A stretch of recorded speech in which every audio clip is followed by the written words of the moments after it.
Good morning and welcome to the second Economy, Energy and Fair Work Committee meeting of 2020. May I ask anyone in the public gallery to turn silent any electrical device, please? Item 1 on the agenda is a decision by the committee to take items 3 and 4 in private. Are we agreed? Agreed. Thank you. We then come to item 2 on the agenda, which is our inquiry into protected trust deeds. And we have with us today, from my right to left, first of all, David Hilferty, who is the Deputy Chief Executive of Money Advice Scotland, followed by Karen Hurst, Policy Officer for the Association of British Credit Unions, then Francis McCann, Acting Chief Executive Officer for ScotWest Credit Union, and Carlos Osorio, who's the Director of Debt Recovery TDX Group Limited. So welcome to all four of you and thank you for coming in today. Before we come to questions from other committee members, I wanted to open with a fairly general question. The question of protected trust deeds. Some think that there's evidence of harm to debtors with these PTDs, as we perhaps call them. What are the panel's view on this in general terms? Do these cause harm to debtors at present? Are they a good vehicle for adjusting the relationship between creditors and debtors?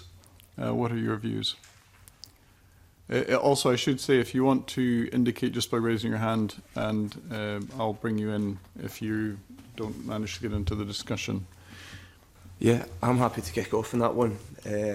We're a membership organisation, and we've got members in local authority organisations and CABs and other independent advice organisations.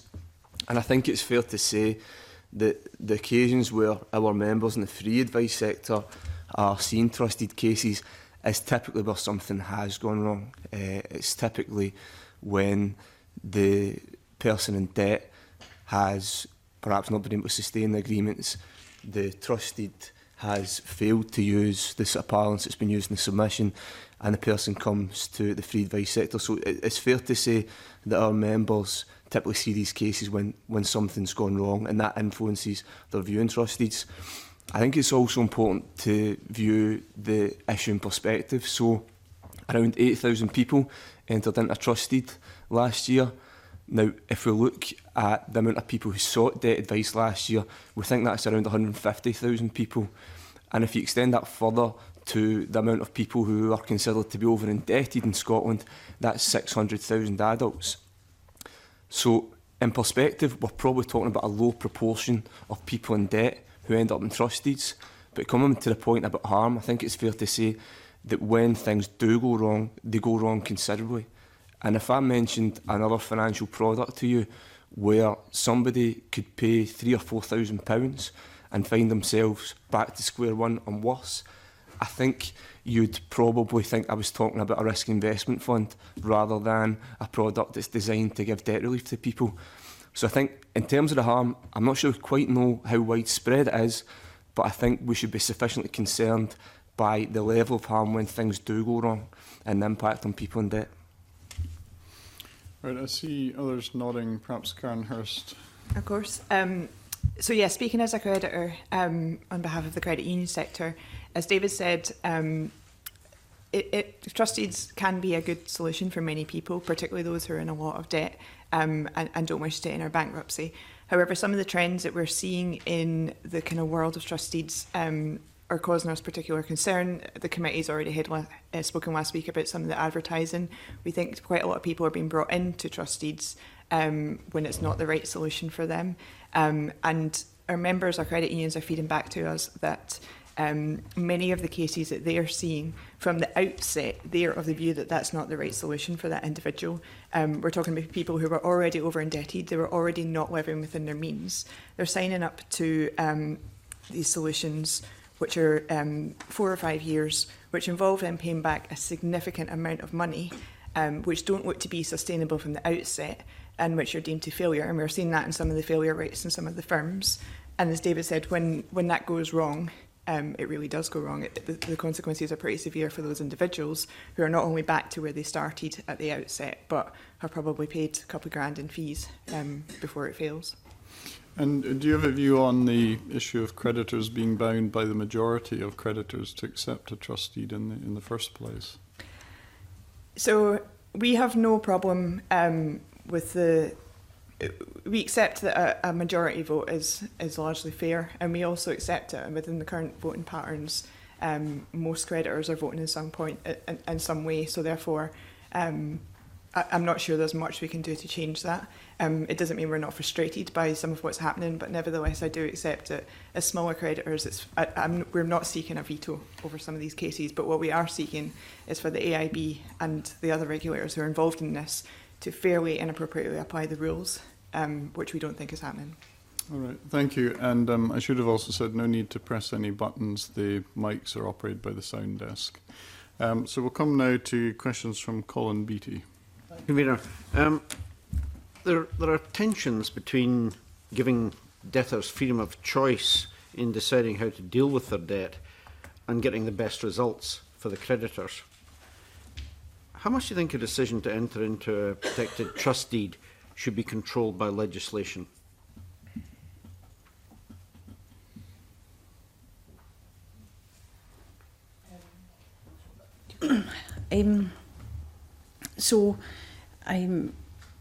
I would say that, you know, on the face of it, it's good, obviously, to give a debtor a choice.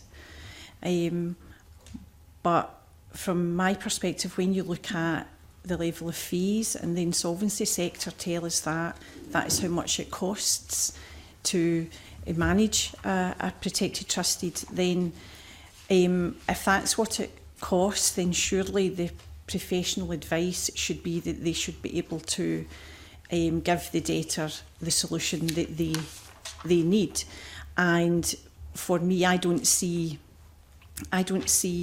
much difference between the protected trust deed and the DAS in terms of why they would take it. I know there's issues around how long how long they want to be obliged to pay off and how fair that is. With the trust deed, you have the potential option of pooling the assets and using someone's equity in their house, but in reality, that doesn't happen. So for me, what I think is that the solution may be that there is one option, and it might be a mixture of both, and we just look at what someone can pay back, how much it costs, how much they can pay back, and the rest of the money goes to the creditors. And I think that legislation should be able to be there to protect the debtors, because they are vulnerable at the time that they choose which vehicle to use to get out of their debt. But do they choose? Well, that's hard to say. From what I can see from the money that's involved and from the money that exchanges hands in terms of leads that are passed over, if someone's paying £1,000 to get a lead for a trust deed, then there's got to be something wrong there. Somebody's paying for that £1,000. That is profiteering. So yeah, I'm not convinced that the vulnerable debtor is actually choosing a trust deed. I think that when a debtor, when they're struggling with debt and they don't know where to turn, and someone is sitting in front of them saying, here's a solution for you, all they can really think about in their mind is, how do I best get out of this?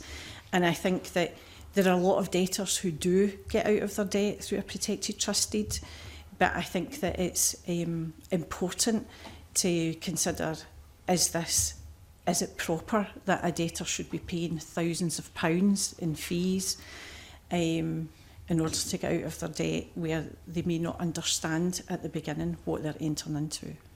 Do you think the issue of, at the point of choice for the debtor, would be resolved if there was a statutory requirement that they first speak to an independent financial advisor who would then be able to lay out the choice, and then they could understand what they're getting into? Would that do it? Yeah, I think that's got merit. I think that if every debtor had to sit in front of someone independently and be offered their choices, then yes. But I think that we should also consider, when you look at I see massive correlation between what happened in financial services and what's happening here. And I think that the way that we cleared up a lot of issues in financial services was to lay things out clearly. There are some prescribed methods of passing information to people, including the potential impacts, and making sure that these are made prominent at the time. I feel that with protected trust deeds, the prominence is not there. Everything is hidden away, and all that is, you know, the kind of thing that is sold to debtors is, we're going to get you out of this.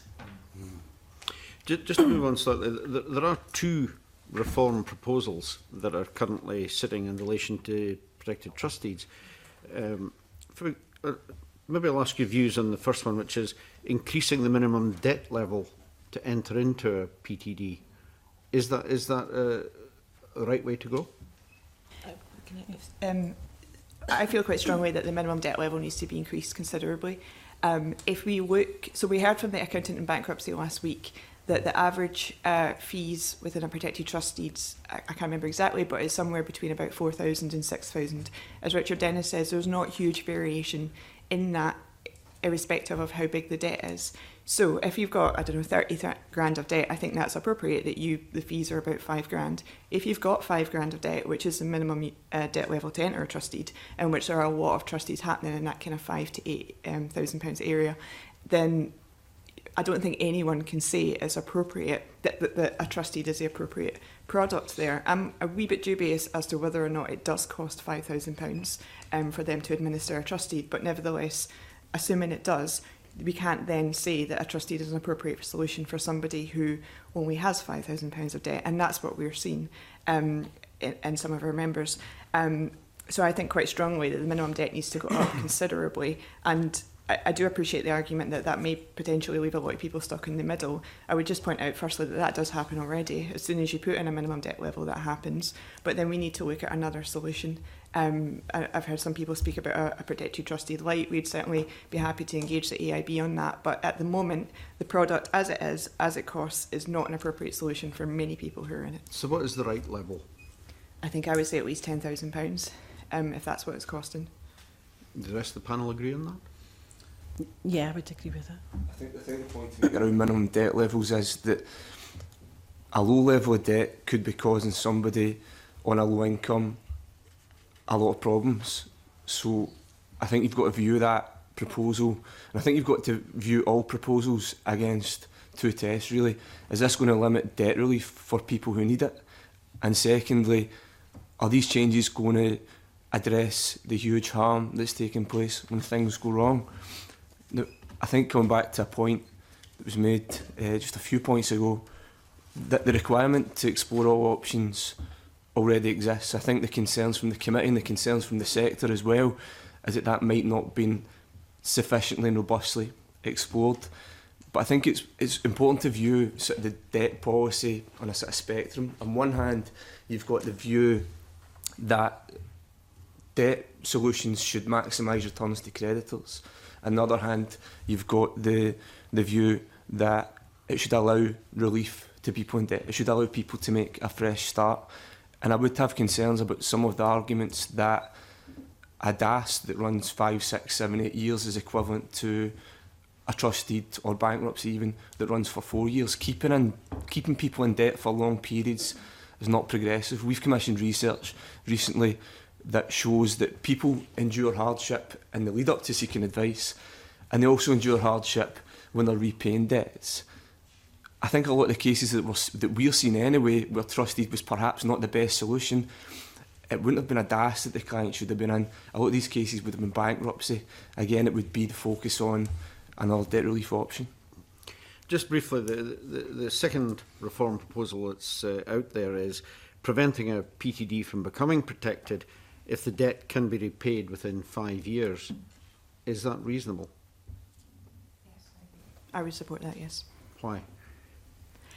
Because there's in the kind of lower debt range, there's a lot of people identified as being able to pay their debts off in a DAS if they were making not many more payments. So therefore, we consider that it's fairer on creditors who get a much more substantial return in those circumstances. I would say it's also fair on the debtor, as we'll say, because they've committed to making a number of payments over a number of years. They should benefit from being able to pay off their debt as opposed to paying thousands of pounds in fees and having their credit reference damaged. Do the rest of the panel agree with that? I think, similar to my previous point, how long do we want to keep people in debt for?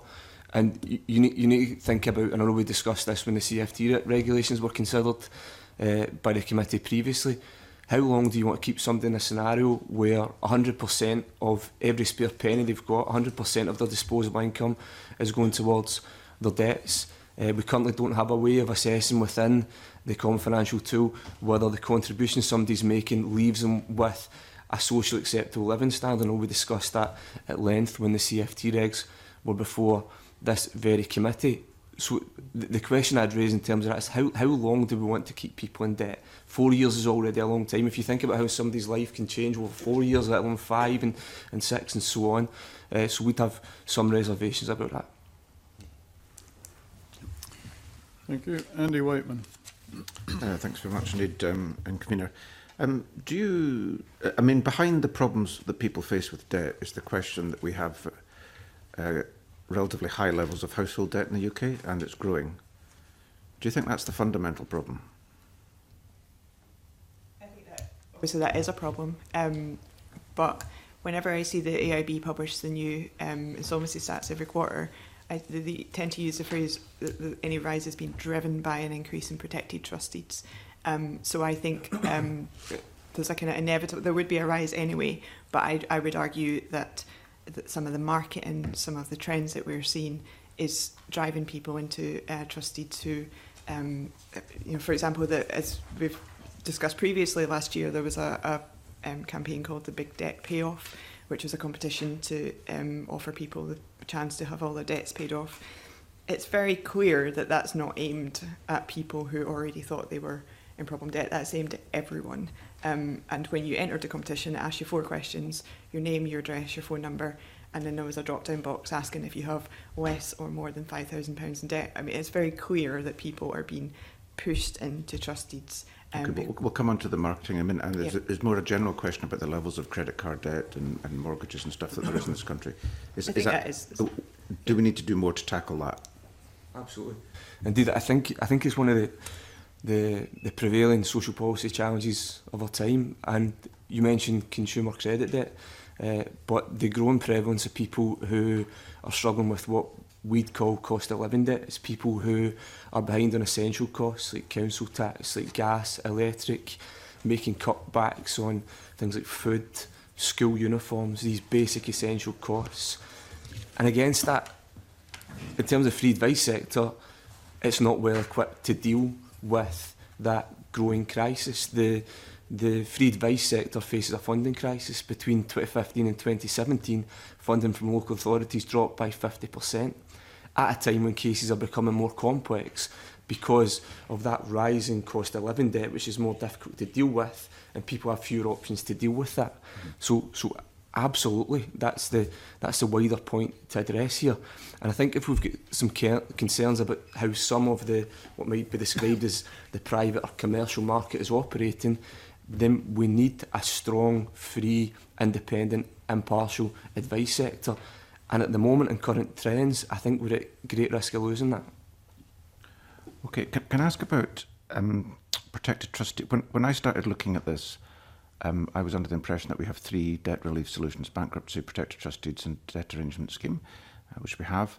And my understanding, naively, was that entering a debt relief scheme would provide partial or full debt relief, and that you would be paying money to your creditors under a kind of statutory arrangement where the rules were quite clear, and at the end of which you'd be free, the creditor would be got what they've got, and that would be it. With protected trust deeds, it seemed that when it fails, you're back to square one. Possibly in circumstances, looking at the data we've had from insolvency practitioners, in many cases where there was 0 dividend paid at all. So the only person that's getting any money is the insolvency practitioner. Is that something we should be seeking to tackle, so that at least if a protected trust deed fails, you're not back to square one, you can at least be confident that you've paid some of your debts off and possibly enter another debt solution. Yes, I would agree with that, yes. Yeah, I would definitely agree with that. I think that when we look at, for example, for ourselves, we lend, and a risk of lending is that someone won't pay their loan, and they might enter into a trust deed or whatever, and we have to write it off. I think that there has to be some flexibility within the protected trust deed solution. It can't possibly be right that someone can pay thousands of pounds and end up with nothing at the end of it. It seems to me that there should be a risk within the insolvency market that for these practitioners, that if someone fails in a trust deed, then they must write off their fees. Surely that's a risk of their business, but as it currently stands, that's not how it operates, even as it was pointed out in the session with the AIB last week. Even when someone dies, they can still be held to account for their fees, and that just cannot be the right thing. It's just so unfair to consumers. Can I just add to that as well? I absolutely agree with that. I mean, one thing they might want to consider is the front loading of fees. So at the moment, the insolvency practitioner takes their cut before anyone else can. So there's no incentive for them to ensure that protected trustees are sustainable. So that might be something to consider, but I do agree with Francis's point that maybe that's a risk they just need to take on. And can I ask about the marketing? Karen, you began to talk about some advertising around this. I mean, are you confident that people, and we've heard that the vast majority of people who are facing problems with debt are not going anywhere near statutory solutions, and I suppose we don't quite know what's happening in much of that territory. But for those who are seeking some kind of debt relief through a statutory solution, are you confident that people in general are getting the advice they need to best serve their interests and are making objective and fully informed choices about their the debt relief schemes they're entering? I mean, I don't think I would like to make a sweeping statement on that. I don't have any. I don't think I would be in a position to say most people aren't or they are. Mm-hmm. I appreciate. There's a lot of different agencies doing a lot of different things and a lot of different circumstances. So I'm not going to say that everyone who ends up in a trust deed, that's the wrong decision for them. But there's a significant enough amount of people who would appear to me, and the stats reflect this, should not be in a trust deed, and that's my concern. And we've also heard evidence about people called lead generators who are paid for information about debtors. I mean, is that legitimate in terms of, do you think any issues around that, or is that a perfectly fair way of drawing to insolvency practitioners' attention the fact that there's some people with problems and they may not know that there's a solution there? Or I think that's a real concern for us. I was interested to hear last week from Richard Dennis's evidence that they've had, I think he said 50 websites closed down in the past year.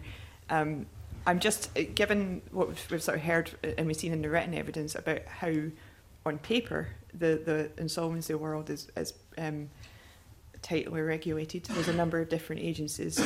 It's astonishing to me that we don't know who those 50 websites were on behalf of, or of who their relationship was with. I see the adverts a lot, as most people do.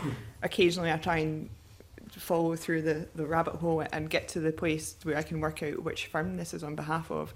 And most of the time I can't work it out. It's completely anonymous. So these lead generators, who are on the whole unregulated by the FCA, I know there's been some suggestion that increasingly the RPBs are requiring them to be, but from what I can see just now, they're not. And I would just add as well that the ones who are, the FCA has already sent them a warning shot in terms of some of their practices in a letter last year.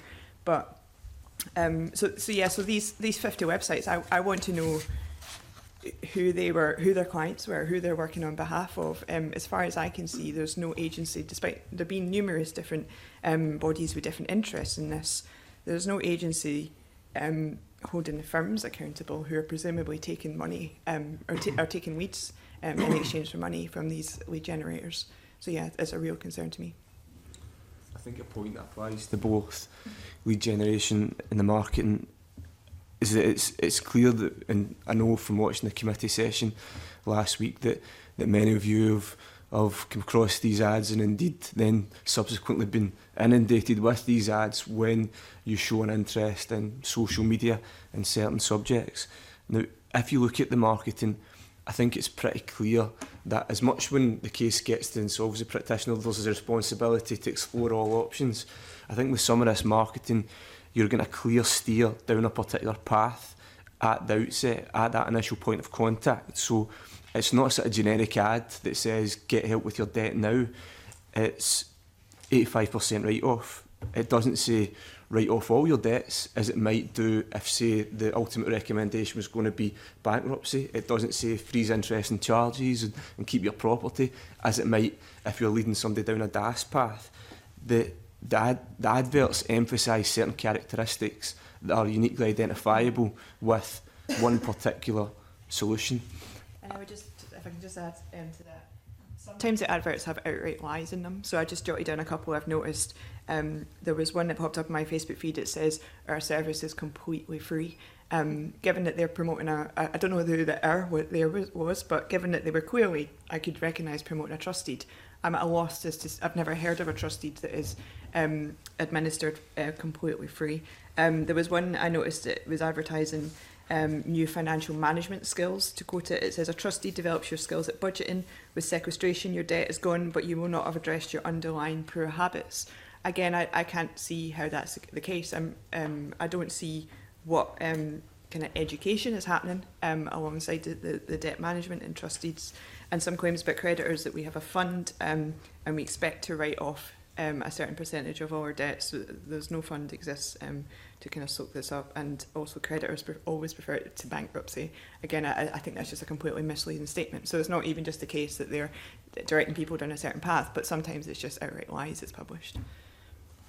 Okay, thanks for the moment. I may come back in. But Right, I was just wondering, Carlos Osorio, if you had any comment on some of the issues that have been raised here. For example, whether or not it's fair that an insolvency practitioner may take £3,000, £4,000, £5,000 of fees, and the protected or the private protected trust deed fails, and none of the debt is dealt with. Well, first of all, thank you very much for having me here.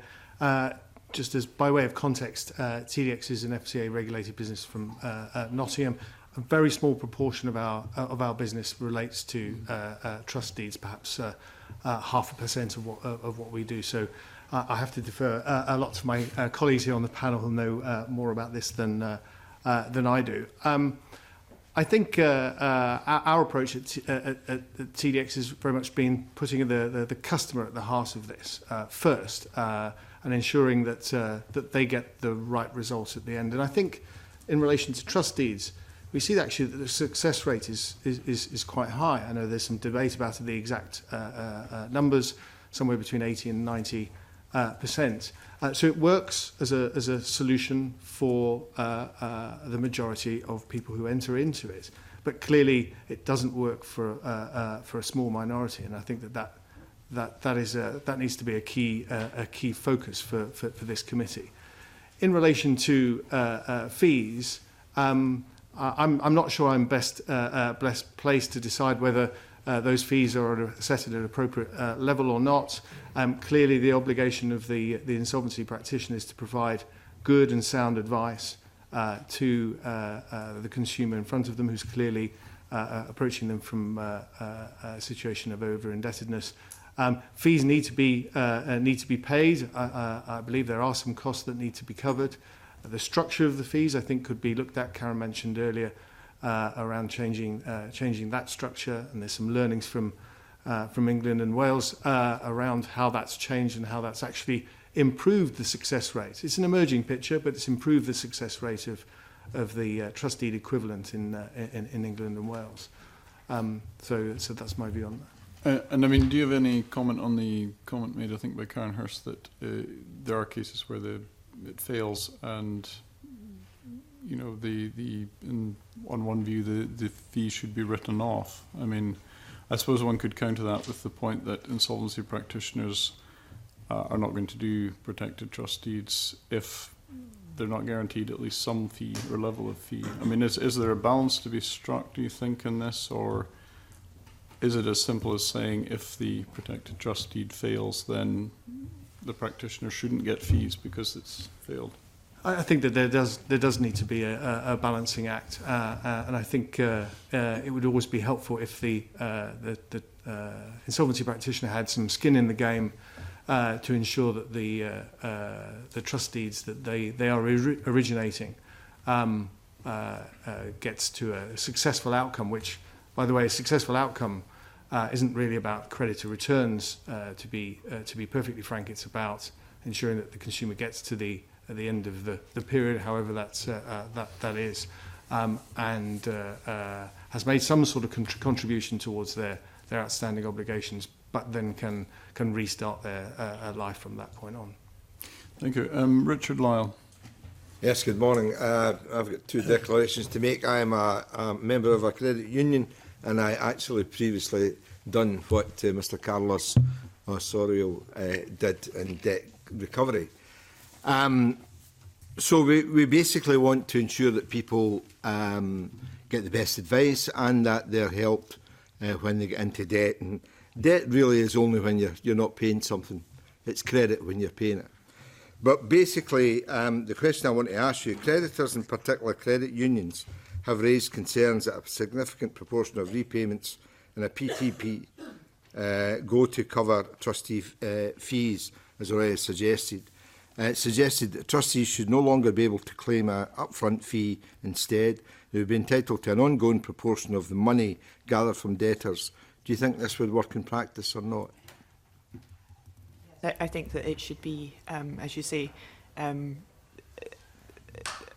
taken as a percentage, or maybe not a percentage, in terms of, I've no problem with a fixed fee.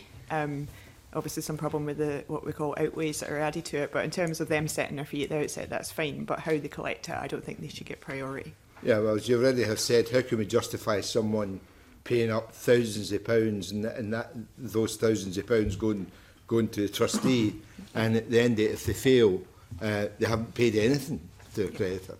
You know, basically, David Hilferty said it at the very start. It's like walking into a shop, buying a television, and then getting told you're not getting your television. You know, you're walking out the door with nothing. You know, I know that's a bit simplifying it, but basically, I believe that there are three options, and I'd like to explore this. So the first one, trustees should only get a fee at the end or a percentage during a repayment. The creditor could set up their own repayment company, as previously the Royal Bank did when I worked with them, with a company that I worked with. Basically for the creditor then to pay back to the company. How do you think that would work, or would it work?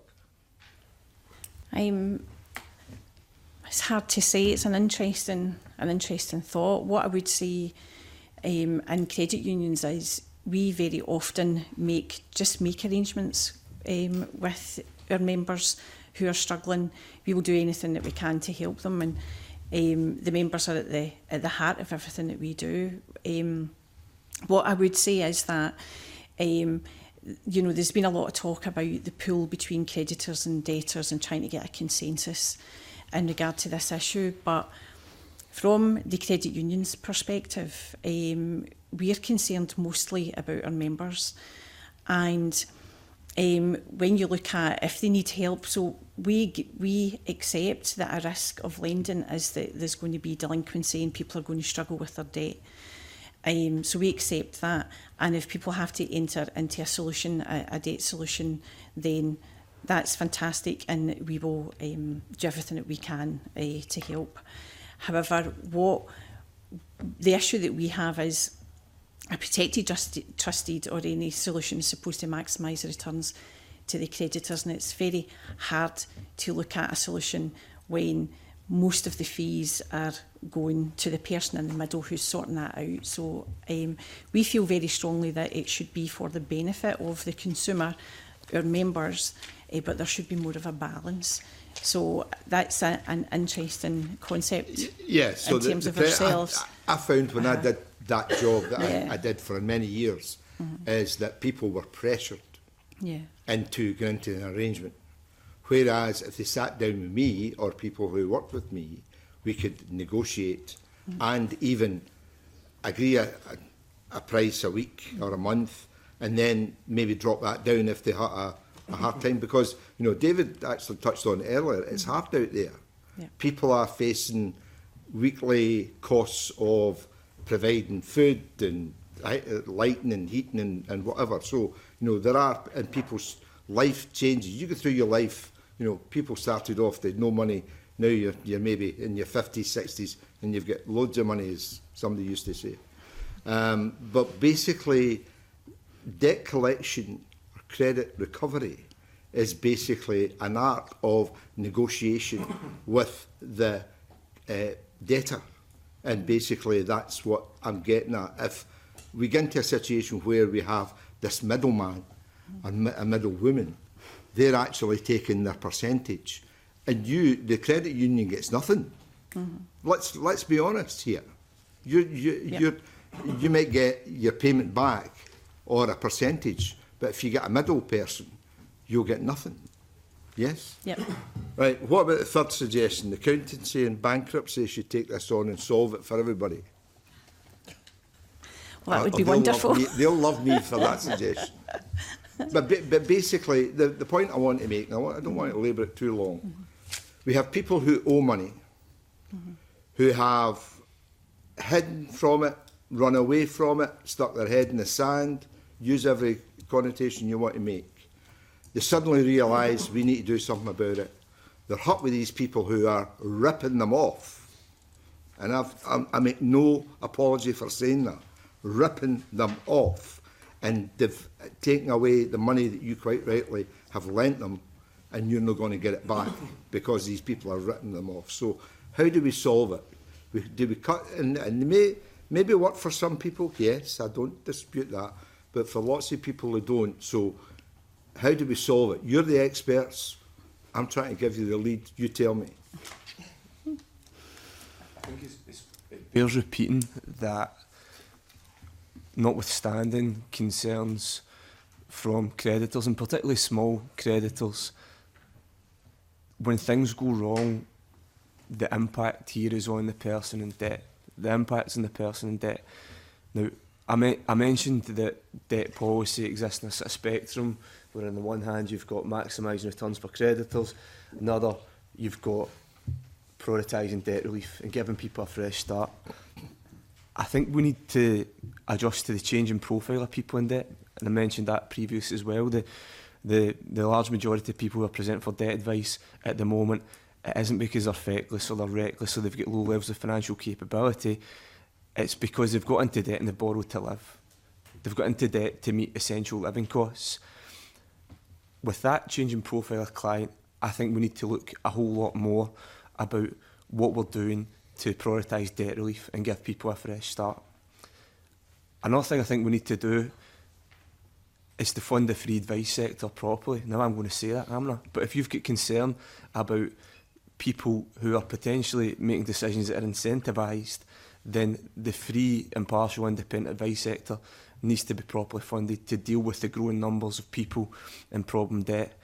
And as I said, the trend at the moment is the reverse. The trend is that funding for these essential services is coming down. Right, so why don't you take on a PTP and take a percentage then? Then you'll get an income. So we're not a regulated debt advice provider. We're a membership you're not. organisation. That was just a leading question. I know you're not. And again, it would be it's a regulated activity for IPs. But the point I'm trying to make is that it's hard. People get into debt. You know, you guys do a lot of good work. Credit unions do a lot of good work. But at the end of the day, someone has to take the responsibility, and someone has to devise something that helps people, not have them paying out thousands to a trustee who then walks away and they still owe the money that they owed at the very beginning. That's wrong. That is not right. And I don't care what anyone says. if we're going to solve this, we have to look at what's happening, what do we do about it, how do we safeguard you, how do we safeguard the data, and how do we make it better for people? And I'm asking you, if you had a wish list, what would you do? And then I'll finish, Convener. What would you do to solve this? Well, you've given me your 3 suggestions, I'll give you my 3 suggestions. So the first thing I'd say, we don't know enough about the people in protected trust deeds. So whereas for other debt solutions, we'll know the average income of somebody in a bankruptcy, we'll know the makeup of debts for people in bankruptcy and DAS, we don't know that for protected trust deeds. So there's a huge data gap that we need to address so that we can get that broader view picture of what's happening with trust deeds. We've all got these egregious cases of instances where it didn't go right. The first thing we need to do is address these data gaps. The second thing I think we need to do is, well, as a sector, we're really good at engaging with debt advice organisations, with credit union, with creditors, with IPs, with companies such as Equifax and other CRAs and so on. We're far less adept at getting the opinion and getting the insight from people with most at stake. And of course, I'm talking about people in debt. I mentioned a piece of research that we're doing at the moment to better understand client experience and advice process. And the AIB, to their credit, recently carried out a piece of work about people who had gone through the MAP bankruptcy process. I think we need an equivalent piece of work around people with lived experience of the trustees and people who it worked out well for and people who it didn't work out well for. And the third ask that I'd have is, again, a lot of these concerns are coming from sort of private and commercial part of the advice sector. The free advice sector faces a funding crisis at the moment, and if we want to retain independent, free and impartial advice, it needs to be funded properly, and that needs to be a priority for Scottish Government going forward. Well, I should also say that obviously the committee is happy to receive written submissions after today's hearing, so you don't have to immediately respond on the hoof, but if someone else would like to, I think, was it Francis McCann and then Karen Hurst? Yeah, I would just firstly like to echo what David says, and obviously the wider point you're getting at about the funding of free advice. I'm not sure if I have a solution to that, but I think it's fair to say the credit union sector very much supports that there should be well-funded free advice available. I'm not sure I have any practical solutions as to how we get there, but we certainly would support that. Just a couple of things I've noted down here about solutions we would like to see, some of which I've gone through already. The first to say is, which has already been discussed a bit, and to be fair, it has been a commitment to some extent, is a full review of insolvency solutions, which seems to me to have quite cross-board support across the board. It just strikes me that it's a bit unneat at the moment, and perhaps we just need to look at the full picture and have a complete look at that. As I said already, we would like to see a significantly revised minimum debt level. We would like to see something to effectively regulate the fees, which are astonishing in some cases. I would like to see the AIB take something they've already consulted on, which is a general power to refuse cases. They already have a power to issue a direction in some circumstances, so I don't think that that's really significantly out with what they sort of already do. As I say, I would like to see a ban on the front loading of fees, a clear legislative requirement that everyone who is getting advice on a trustee is often offered a full range of options that are appropriate for them. And we would like to see, and this not within the jurisdiction of this Parliament, but we would like to see the insolvency brought within the full FCA regime, which they're not currently, which is fairly unusual in financial services. The credit union sector is fully regulated by the FCA. I think I would say that the standards that they try and enforce are significantly higher than some of what we're seeing in insolvency. So I would like to see that happen at Westminster. All right. I think we'll come now to questions from the Deputy Convener.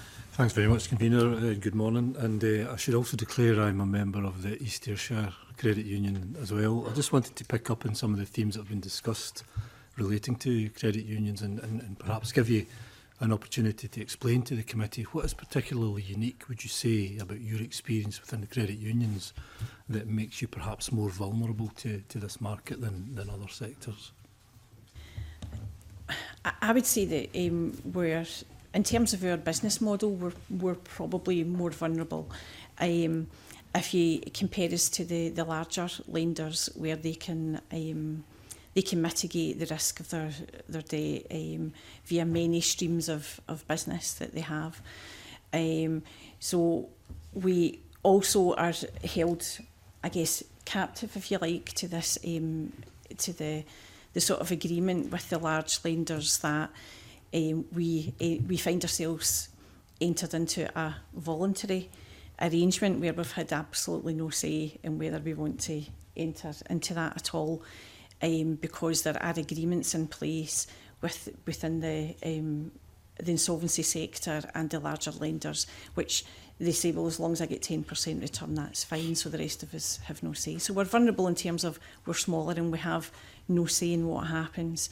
And I would say that it's probably more of an issue, more of a or more obvious to us and more of an issue to us because of our business model. You know, we simply encourage people to save, and if someone needs to borrow, then we do what we can to help them. We don't have any other ways really of making any income, and any income that we do make really goes towards the benefit of the members. Karen? Yeah, I think I would completely agree with that. I've just noticed in your submission, Francis, you were saying Scott West last year you loaned out about £12.5 million.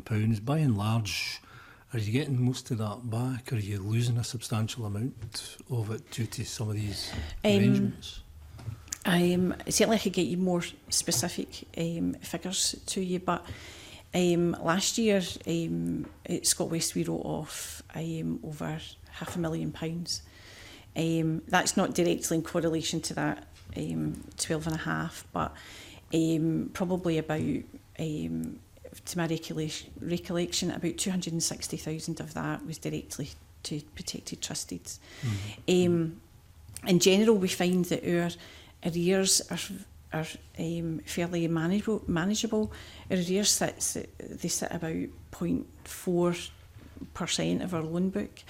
So what we do find is that we end up, you know, on many occasions having members go into trustees who are not actually struggling with. We don't see that they're struggling with paying their payments. So by and large, most people do pay back their money, because we are, for a lot of people, the only place who will lend to them.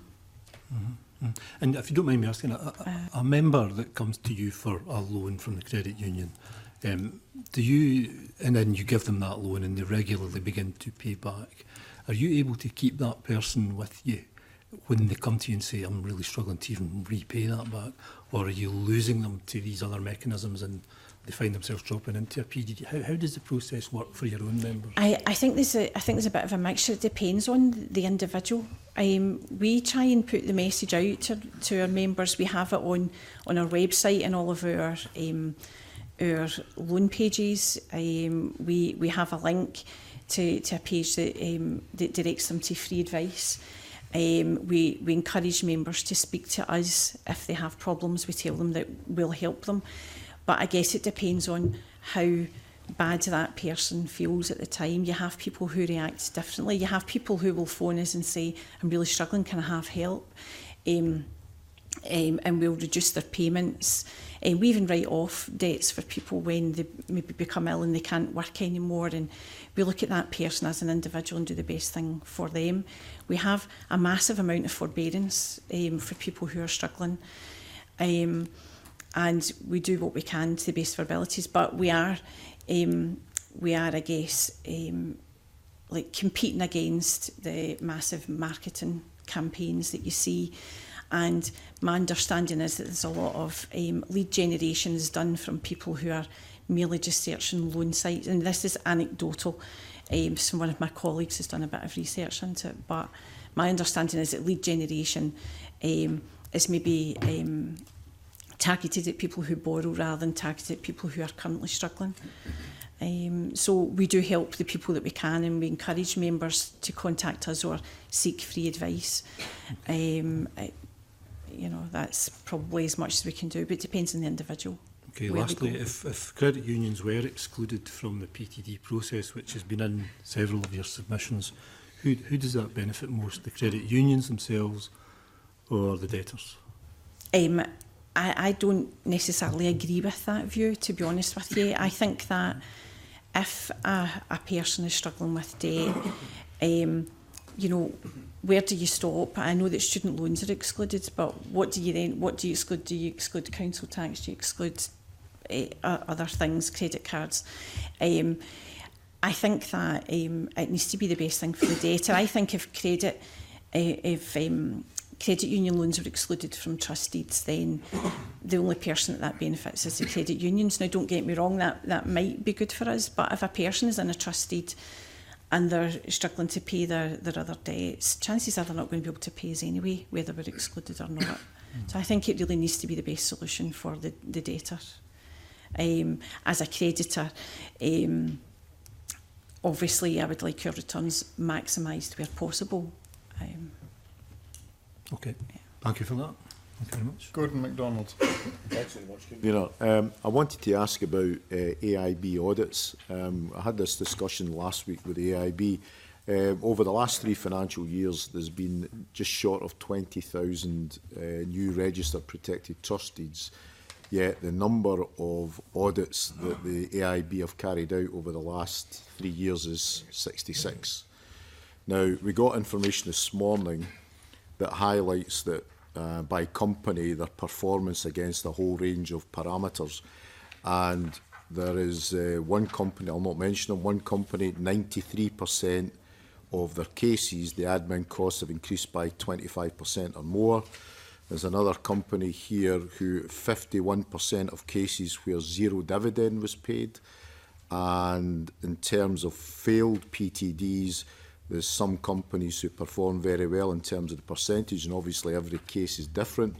But you know, there's another company here, one of the volume companies, who 30% of their PTDs fail. I'm just wondering if you think there is a need for the AIB to be more proactive and carry out more audits in this area, and why?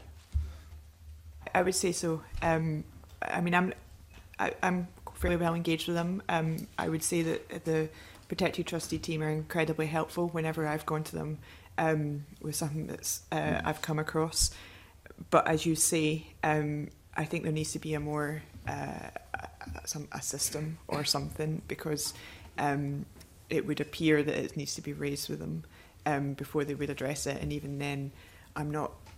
I mean, to give some examples, some of the fees, for example, which I know you were discussing last week, there doesn't seem, from what I took from what Richard Dennis said, if the IP is able to provide evidence of that was a cost, then that seems to be enough. I may be wrong, but that was my understanding of what he said. But there is a requirement. So I'm quoting from the Insolvency Service report on the monitoring of RPBs, and they say, under SIP 9, IPs are required to explain how all their fees are fair and reasonable. So the standard that is set, as I understand it, is that fees shouldn't just have happened, but that they should be fair and reasonable. Yeah. And some of the fees, and these are fairly typical, this is from a trust deed from one of the credit unions that's gained protected status. As far as I'm aware, it's still an ongoing trust deed. Some of the fees here, for example, a courier charges £114. I should say there's no requirement in any rule anywhere that couriers need to be used to courier paperwork relating to trust deeds. There's an anti-money laundering check of £72, an ID verification for £88, PPI search fee £360. This is obviously from a while back. That wouldn't apply now, but these, I mean, our sector is subject to anti-money laundering rules. We cannot recognise those costs as being the cost of having to carry out the necessary checks in relation to money laundering. So in this instance, the total fees came to about £6,000, and that was from about £7,000 that the individual was due to pay back throughout the trust deed. So I don't agree that it should be the case, if there's a receipt produced, that is good enough. There should be a judgment as to why are these fees being applied in the first place. And also, what sort of what third parties are they using that they're unable to sort of negotiate the deals that the credit union sector, which doesn't have the scale of them, is able to do. We do our anti-money laundering checks for, I don't know, a couple of pounds per case, and yet for here it's hundreds of pounds for one case. I just don't understand that at all. Does anybody else get views on the audit? See, I would agree with everything that Karen said, but I would also say that, for example, the PPI search fee, we queried with one of the practitioners a fee that was listed for that after the deadline for PPI, and we got an email back saying, yes, sorry about that, but basically we'll just call it something else. I mean, it was a joke. So I would agree that I feel that the AIB, I think that the team are massively helpful, but I do feel that the whole approach from the AIB could be more proactive. When we started, when we first started, for me personally, almost 2 years ago on this journey, trying to raise the issues with Parliament about protected trustees, we found almost a complacency from the AIB, and also it's a very confusing landscape. It's taken us a long time to actually understand who's responsible for what and who you can complain to. There's been a lot of talk about a lack of complaints, but that's only because there's a lack of clarity. We hear that, people tell us, well, just Google it, but, you need to actually know what you're looking for when you're Googling it. It's not always as clear. So I would absolutely agree that the AIB could potentially take a more proactive role. The AIB told us last week that audits can be instigated on by debtors, by creditors, or by the AIB itself. But most of the audits they carry out are inspired by their own findings. So I'm just wondering, is there any stumbling block? Is there any reason why debtors or creditors, for that matter, don't contact the AIB to ask them to carry out an audit? I don't know if David or Carlos has got any views on that. We're in constant, I have really good engagement with the AIB as well and the protected trustee team, but we tend to be in touch with them about policy or about complaints about individual trustees. I'm not clear on whether I could pick up the phone to Kelly or Stacey and say, can you just do an audit for us, please? Right. I'm not sure that would actually happen. I believe that audits tend to come in the back of perhaps issues that have been identified via complaints. But if Richard is telling us that we can do that, I'll certainly bear that in mind. I think if you take it back to the person in debt and you think about their experience, and they've had two negative experiences when something goes wrong. They've had the lead up to getting into problem debt and needing help, and then when they've reached out for help, that hasn't worked out for them either. So I don't think we can be too surprised that complaining personally isn't so high on their agenda. If a trustee's gone wrong, they've paid thousands of pounds potentially, they've lost that, they've still got their debts. I think the priority is always going to be, well, what now? And that's where we see them in the free advice sector. I think as well, in a general sense, I think we place a lot of responsibility and an emphasis on what individuals should do, and we expect people to understand complex financial products and complex complaints procedures, and it's a level of expectation I think is pretty unwarranted. And the analogy I'd draw is that if I go to my GP, I don't need to be medically trained or qualified to know that the medication prescribed isn't going to cause me harm.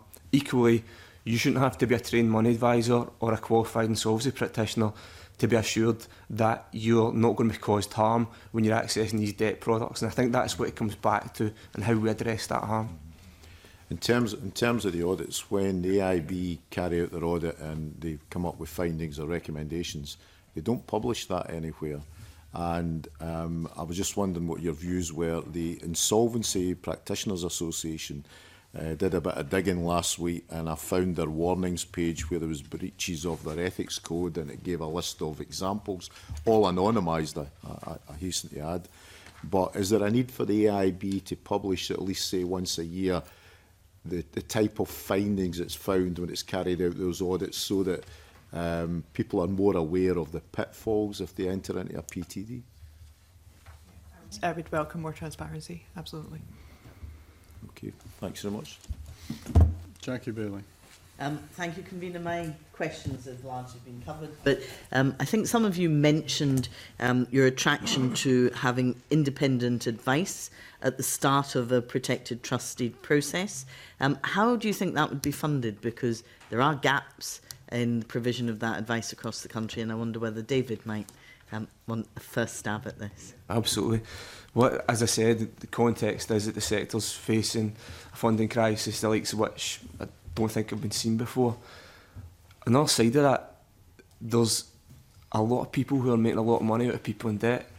You know, it's always surprised me about the debt space that there's various agents across the sector, and I'm not isolating this to what we're talking about today in trust deeds, but there's always money to be made out of people who don't have any money. I think you could look at any number of options. I think you could look at increasing the debt advice levy, the statutory levy that's applied by the FCA. There was research out in the past few years that shows that the main beneficiaries of debt advice are creditors. So it's a case of, ultimately, if you pay more in, ostensibly there'll be more back returns from the people, I'd stress, who can afford it. I think, getting back to the point I made previously, given the changing profile of people in debt, I think across the next few years we're going to be looking at more new products and new innovation about how we access debt relief for people and give them a fresh start far more quickly than we currently do at the moment. Okay. Any other views? Can I maybe pose another question then, because I'm conscious we're looking at statutory debt solutions, but it's the case that a lot of money advisors use informal debt solutions. Do you think there's a need for a new statutory debt solution? Anybody? David? Yeah, I'll get that one off. I think that's an interesting proposition, and I know that Karen, you mentioned trusted lights, and I'd be interested to see what that looks like in practice, because it wasn't clear to my mind anyway what that might look like in practice.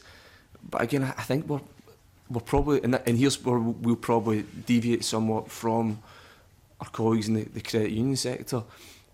We, coming back to that spectrum, from a consumer perspective, it's always going to be about accessing debt relief and providing a fresh start to people in debt. So I think if there's a new debt solution, a new product that was to be developed in the coming years, it would probably be something that addresses the growing number of people who don't have a disposable income, who are in intractable debt, and there's no likelihood of that changing anytime soon.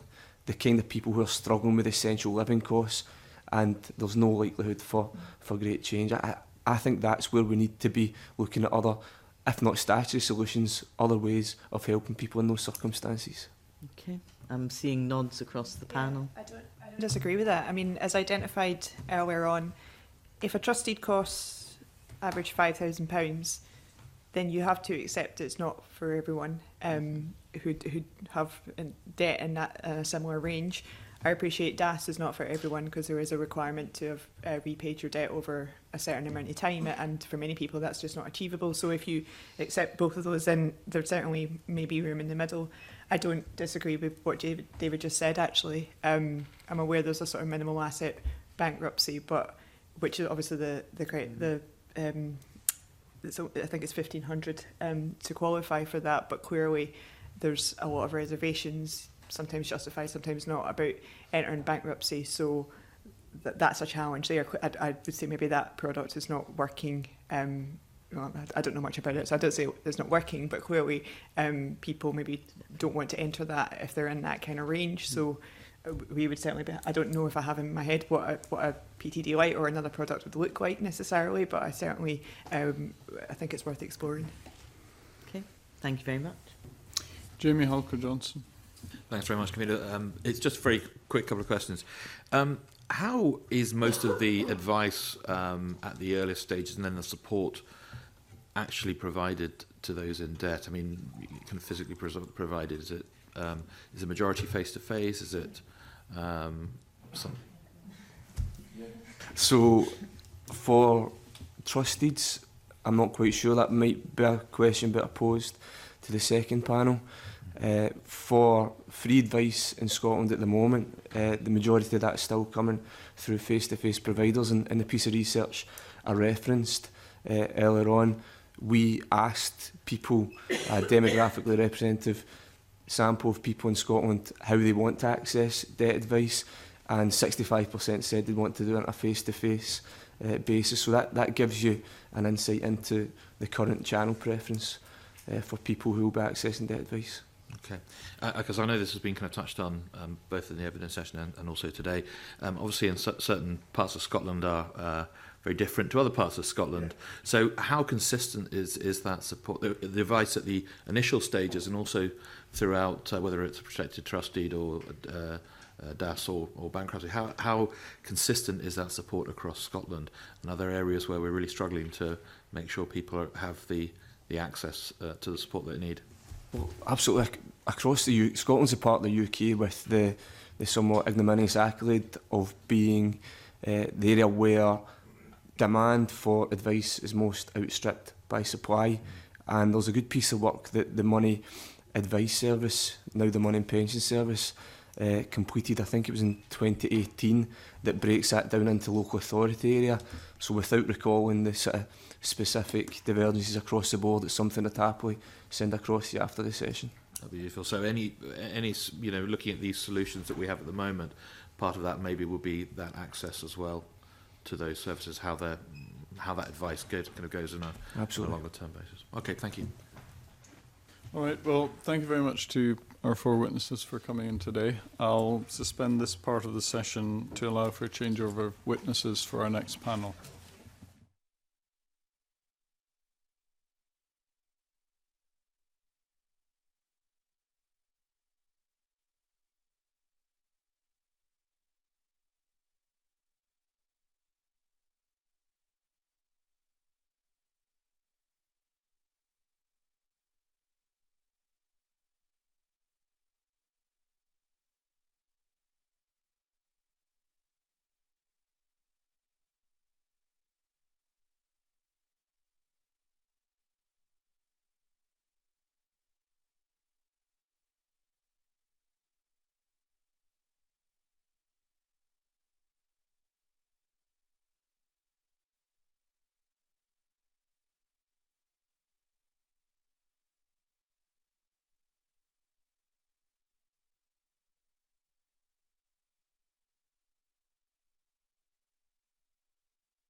to our second panel today in our Protected Trust Deeds inquiry.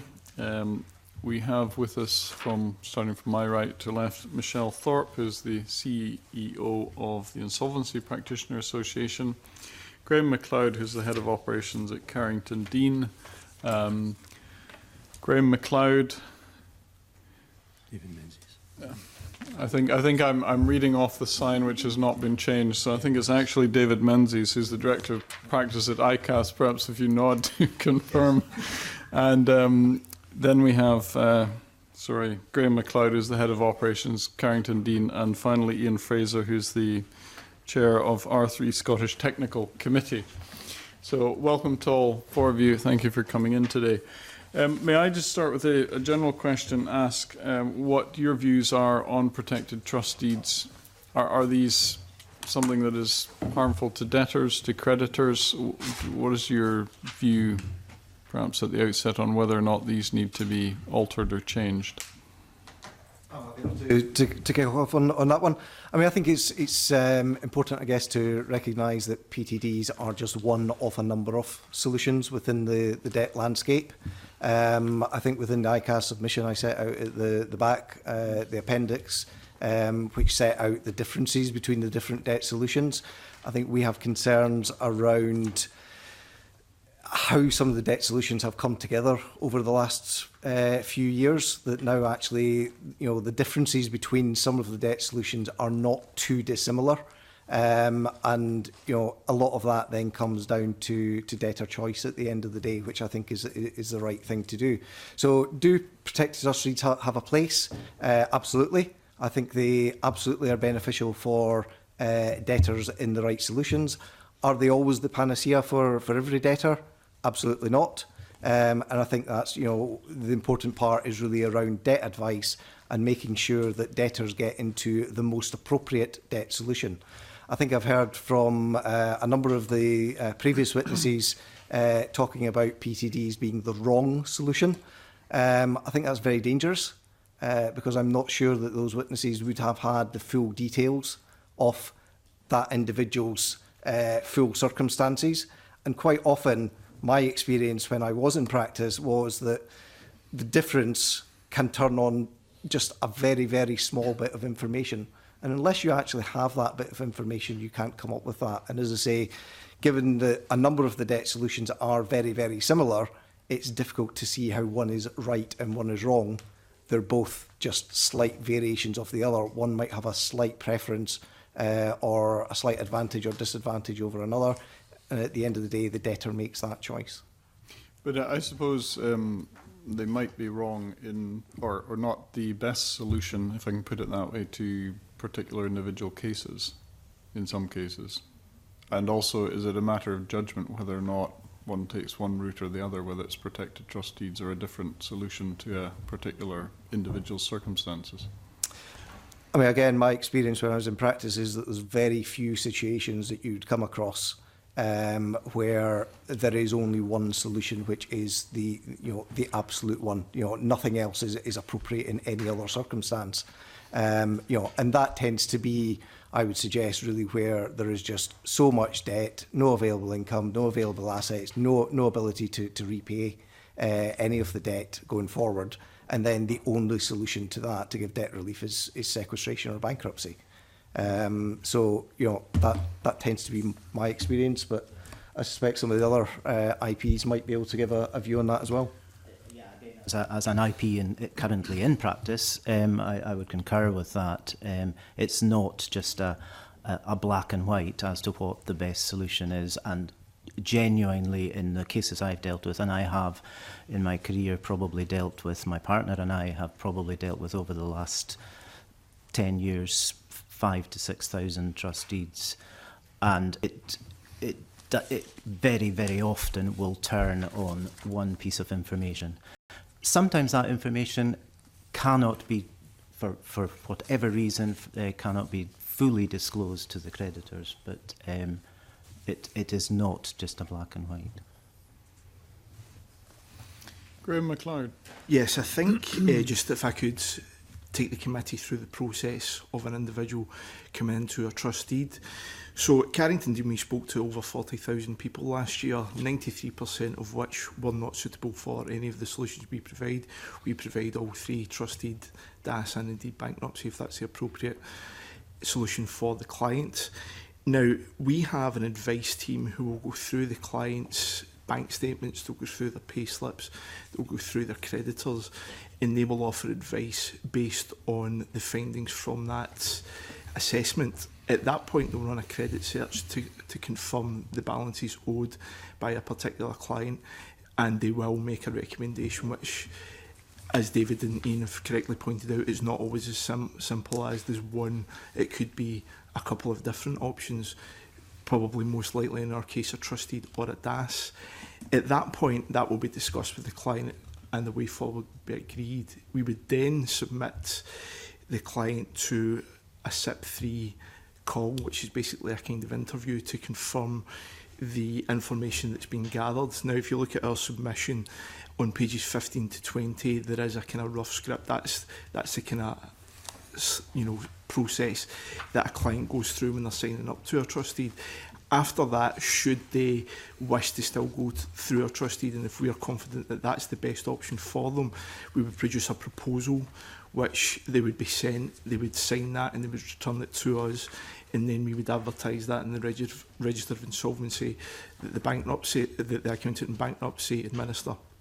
So it is quite a stringent process, and when the income and expenditure is conducted, it's done so with the Common Financial Statement. So there is quite a lot of investigation and advice given to the client at that stage in the process.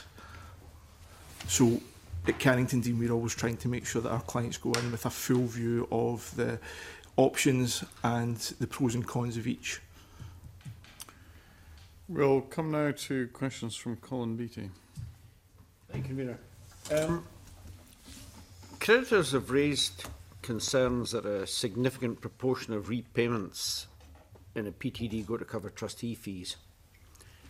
One suggestion is that trustees should no longer be able to claim an upfront fee, and instead they should be entitled to a proportion of the money gathered from the debtors. How would that work in practice?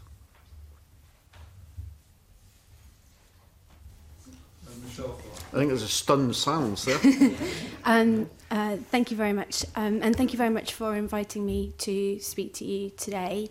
I represent the Insolvency Practitioners Association, and we are one of the RPBs who regulate protected trustees, and we actually regulate about 90% of the number of protected trustees in existence. The way that we carry out how we do our work is that we investigate complaints, which you heard a lot about, I think, in the previous session, and I look forward to the opportunity to expand on that more later on. But we also go in and we do monitoring visits in recognition of the need to regulate more deeply the larger number of PTDs as opposed to more traditional insolvencies. We undertook a transformation programme last Not year. sure you're answering the question. I will get to it, I promise. We now carry out up to 5 times more investigations into the advice that's given and into the execution of protected trust deeds. Can I come in at that point? Yeah. What advice? Pardon? What advice? So it's a great question. Thank you very much for asking it, because the advice sector isn't completely just us. So we investigate the work that insolvency practitioners do. The FCA cover other bits of the debt advice sector. But we, as was mentioned earlier, what we do is we look at what's called SIP 3.1 or SIP 3 calls and advice that's given to people who come through the door. And one of the recommendations... You are coming to the question at some point, are you? And one of the recommendations that we would look for is for our IPs to be able to offer this full suite of advice across the whole range of debt solutions, not just those offered by an insolvency practitioner. But that doesn't actually answer the question. I mean, perhaps we could remind, or you could remind us Indeed. of what the question was. I mean, there have been concerns raised about the how much is taken in fees, which seems disproportionate on the face of it. One suggestion to resolve that is that the trustees should no longer claim an upfront fee, but instead they'd be entitled to a proportion of the money they recover from the debtors. And as I understand it, the way that that was designed when the legislation first came about was in recognition of the fact that in a protected trustees, as opposed to another product, you have a hierarchy of creditors, so you have some protected and some others, and the trustee was placed at the top of that hierarchy. It's interesting that for IVAs, so the individual voluntary arrangements, which are the tandem product in England and Wales, there is a different arrangement, but whereby you can pay in parallel, a little bit like you do under a DAS. What does that mean? So as you suggested, so the suggestion to be able to pay off some of the trustees' costs at the same time as paying back the creditors, so that it does have precedent within a similar environment in the UK already. And does it result in lower overall fees, or? I think the thing that has resulted in more transparency and essentially overall lower fees has been the introduction of the fixed fee in England and Wales, and that has taken out quite. When I first took up post just under 18 months ago, there was a lot of disquiet about the disbursements and challenges against the individual costs, as you heard in the previous session. That's largely gone away now through the introduction of a fixed fee, and that has increased transparency and openness and made the whole debate much easier. So how much is the fixed fee? So, well, it depends by firm, but it's roughly around 3,600. So some offer a little bit less, some are a little bit more. So significantly cheaper than a protected trustee? Not all protected trustees' fees will be more than that. There are quite a few that are less than that, but there are some that also aggregate more when you look at the fees plus the disbursements on top. We haven't actually seen any that are less yet, but... Sorry, perhaps if I could just come in on that. I mean, I think there is a bit of a fallacy, I would suggest, around the trustees' fees and the volume of them. I think, to go back to Michelle's point about the IVA, if the IVA fixed fees are around 3,600 or something like that, I would suggest that's substantially higher than it is in Scotland under the PTDs. That tends to be around a £2,500 fixed fee within Scotland for the PTD. Protected trustees have a fixed fee, 2,500. So, sorry, if perhaps just explain how the fees in a protected trustee are made up. And I think also, we're talking about the IP's fees, not the total cost of the administration of the protected trustee, which might include asset realisation fees, payable to auctioneers or estate agents if property has to be dealt with or whatever. But this committee, this Parliament, brought in the 2013 regulations, which substantially changed the way protected trustees are remunerated and paid for. That introduced the fixed fee element, and then an element which is based on a percentage of asset realisations or a percentage of contributions. So the fixed fee element tends to be around £2,500. That has been agreed broadly across the creditor base as being acceptable and reflective of, I guess, the statutory core work which an IP is going to have to do in any circumstances. So there are clear regulatory and statutory obligations that the IP has to do, and that's recommended what that is. The average rate of hourly rate that an IP recovers on a protected trustee, from my information based on our membership, is around £55 an hour. Now, I would suggest that's not excessive. That is less than, could I suggest, a man in a van, a plumber, an electrician who's doing that, who does not have property costs, staff costs to come out of that, and all the rest of it. So, that is the true average cost of the protected trustee. If we look at the aggregate cost, the evidence we've got is that it's substantially more. And, we can only look at the figures we've got, and we're seeing 5,000 and more being the cost of a protected trust deed. And I actually have a case which I've got at the moment where it's very substantially more. So I don't know where your figures are coming from, but I never see £2,500 in there. Well, I don't know where your figures are coming from. I've not seen those figures, but we do know from our members what the fees are, what the average hourly rates are, what the recovery rates are, and that is the evidence that is there. I can't do any more than provide the evidence, the factual evidence that is there. Coming back to the question, which was, should it be that the trustee would be entitled to a proportion of the money paid in by the debtor? Would that be a fair way to do it? Fairness is fair for one person and unfair for another. I think at the end of the day, I would hope that everyone would recognise that the insolvency practitioner is entitled to a fair rate of pay for the work that they do as well. Just move on slightly from obviously a very contentious area. Insolvency practitioners have highlighted that demand for debt advice currently outstrips supply by a considerable margin. What do you think the results of greater regulation of protected trust deeds would impact on insolvency practitioners' ongoing participation in the market? There's greater regulation. Could I ask you to explain what you mean by greater regulation?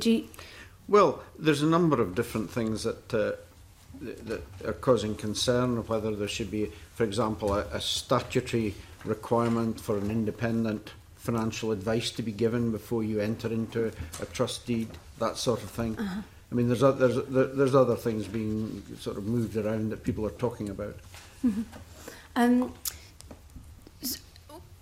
As we said in our evidence, we at the IPA would recommend greater availability for the insolvency practitioner to be able to offer advice across a full suite of debt products. They're currently limited to only the suite of products that they offer unless they also have an FCA accreditation, which would mean that they were dual regulated, which can be quite onerous.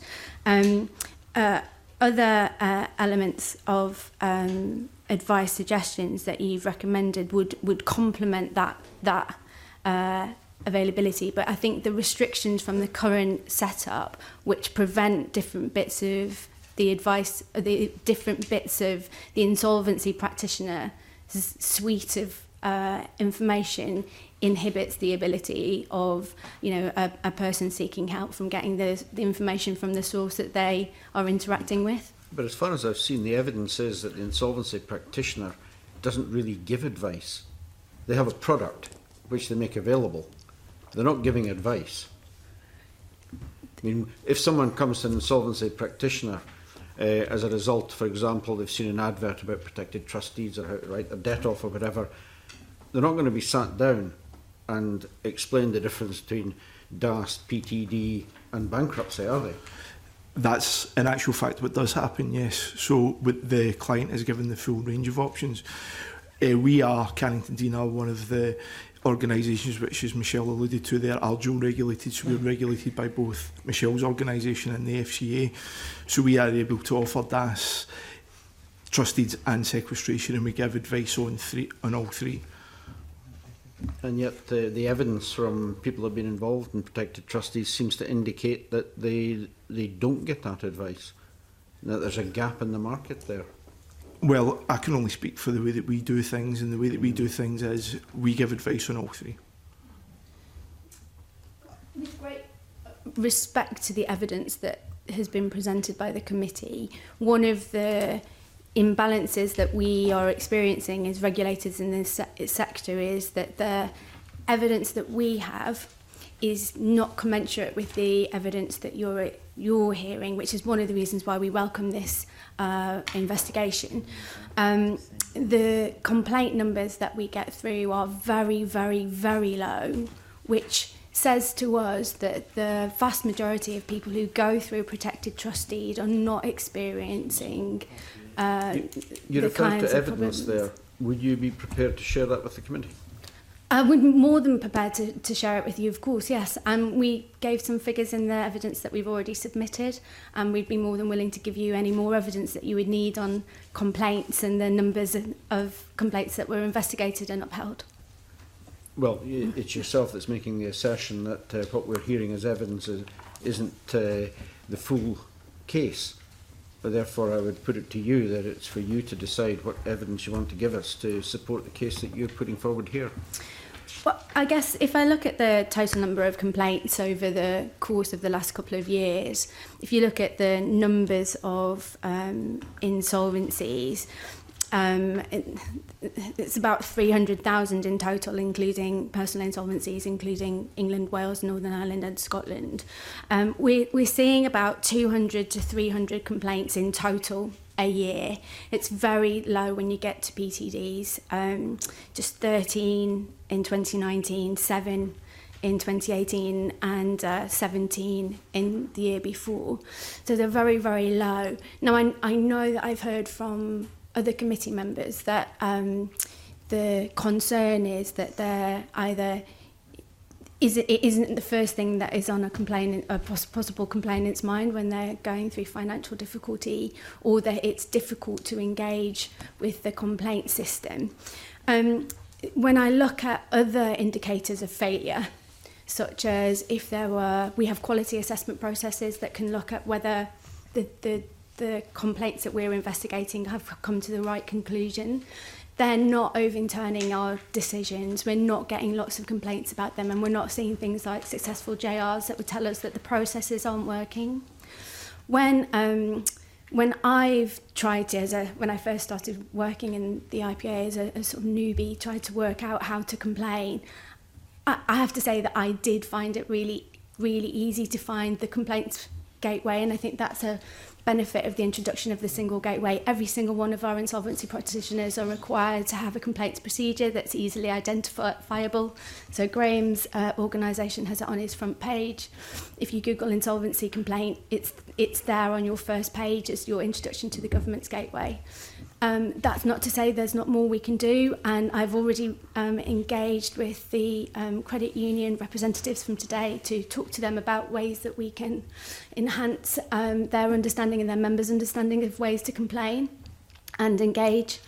And as they rightly pointed out, you don't have to engage through the complainant themselves. The credit unions and others can complain on other people's behalf, and we would still investigate. When you're talking about complaints here, are you referring to complaints made to the provider, the trustee, or is it to a regulatory body or professional body?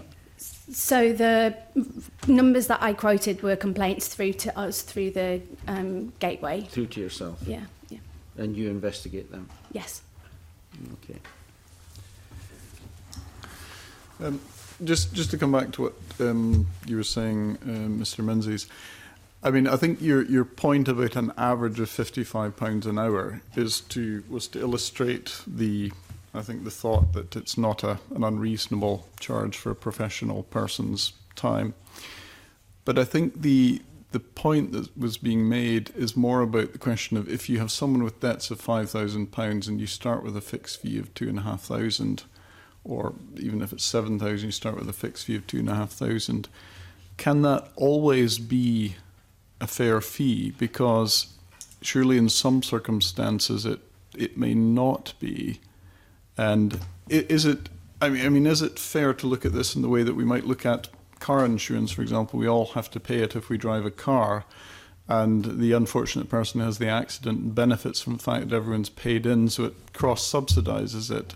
Is that what's happening here if we have sort of fixed fees? And obviously some cases will take a lot more time and effort than others. I mean, how are we to understand that when we look at it from the point of view of fairness?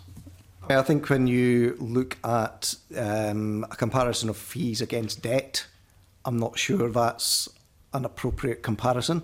The debt is what the debt is. The amount of work that the IP has to do will not vary significantly based on the level of debt. What it will vary on is the information that the debtor provides you, how often the debtor contribution needs to be varied because of debtors changing financial circumstances. It will vary on the amount of assets that are there and how much of that needs to be realised. So the actual volume of debt as an amount is largely irrelevant in relation to the amount of work that an IP has to do. So I think that comparison is perhaps compounding the issue. But as I say, I think that's probably an unfair comparison because it doesn't really reflect the work that the IP has to carry out. So if the work varies, why is a fixed fee as a starting point fair then? I perhaps maybe didn't make that point clear enough, but that £2,500 is broadly accepted by the creditor bodies, so likes of the Insolvency Exchange and other large creditor representatives. That's recognised as being an appropriate level for the statutory, the work that has to be carried out no matter what else is going on in that trust deed. So that's that £2,500 covers the minimum amount of work that an IP would have to do over a 4-year period of running the trust deed. On top of that, there's then the asset realisation contributions, which tends to be around 20% or so. It'll depend, it'll vary from firm to firm, but I would suggest broadly about 20%. So, on top of so the first level of recovery, if you like, that the creditors are making, they are recovering 4/5 of the debt direct, and that will be paid out to them. So £2,500 at £55 there is about 45 hours of work over, you say, a period of years. And that includes, or would it include as well, office overheads and costs? Yes. As well as the time of the person yes. involved? So that average hourly rate, recovery rate of £55 an hour is to cover all of the IP's costs. So that will include their staff, their building costs, their technology costs, their phone costs, all of that. And that's why I'm saying, in comparison to a plumber or an electrician that works out of a white van, who really doesn't have much in terms of overheads, that hourly rate is, as I would suggest, not excessive. Well, I suppose it depends where the plumber operates, whether it's in Edinburgh or somewhere else, whether he has overheads or not, the same as a practitioner, surely. Yeah, yes, but So these vary. Therefore, why would one have a fixed fee? Again, I reiterate that the PTD regulations require that. So the 2013 PTD regulations, which this committee passed, requires that fixed fee to be there. Yeah, no, I understand that is the regulation. My question is, why is it that way? And what is the basis for this? And why would we have this if, in fact, you've got all these variables and then you have this fixed fee? That's what I'm asking. I'm not asking. Sorry, I'm clearly not quite understanding the question here. No. Well, perhaps we'll move on to other questions then. Andy Whiteman. First of all, thanks very much for your written evidence. It's very useful, it's very full, and I think it'll take some time to absorb some of the detail of that, but it is appreciated. David Mings, can I ask, I've got a few questions. Last week, in response to this committee's deliberations, you said on Twitter that you look forward to giving evidence and trying to address some of the misconceptions. You say that balanced views were expressed by the AIB, but there remains a huge misunderstanding about how PTDs work and how they are paid for. Could you just summarise what you think the misunderstandings are and who has these misunderstandings? Is this society in general, this committee, witnesses? Yeah, but delighted to address that question. I mean, I think there is a huge misunderstanding across the board. Okay, so that wasn't a reflection about the committee or anything else. It is across the board. The evidence that we sat through and listened to from the credit unions, in particular, again this morning, again there were some issues within that which I think demonstrated a huge misunderstanding. I think there's two things that perhaps I would like to address. First of all, first thing is around the debtor's write-off position. Okay, there seems to be this misconception that debtors do not get debt relief at the end of the trust deed. Okay, if it fails. Okay, now we can talk about what is failure. You know, there's different versions of that. The statistics that the AIB quote around failure of a PTD is essentially that where the debtor does not get the relief. Okay, there are some debate around what that figure is at, but I think, you know, Richard Dennis last week suggested that rate was around 15%. So 15% of debtors do not get a discharge from their debts. The AIB's guidance, and certainly the requirement from us as professional bodies, is as long as the debtor has cooperated, they will get their discharge. Okay, that's the broad understanding of that arrangement. So where we're talking about large numbers of debtors still being left with the debt, paying into a trust deed for 4 years and then coming out with nothing, frankly, that's a fallacy in most situations.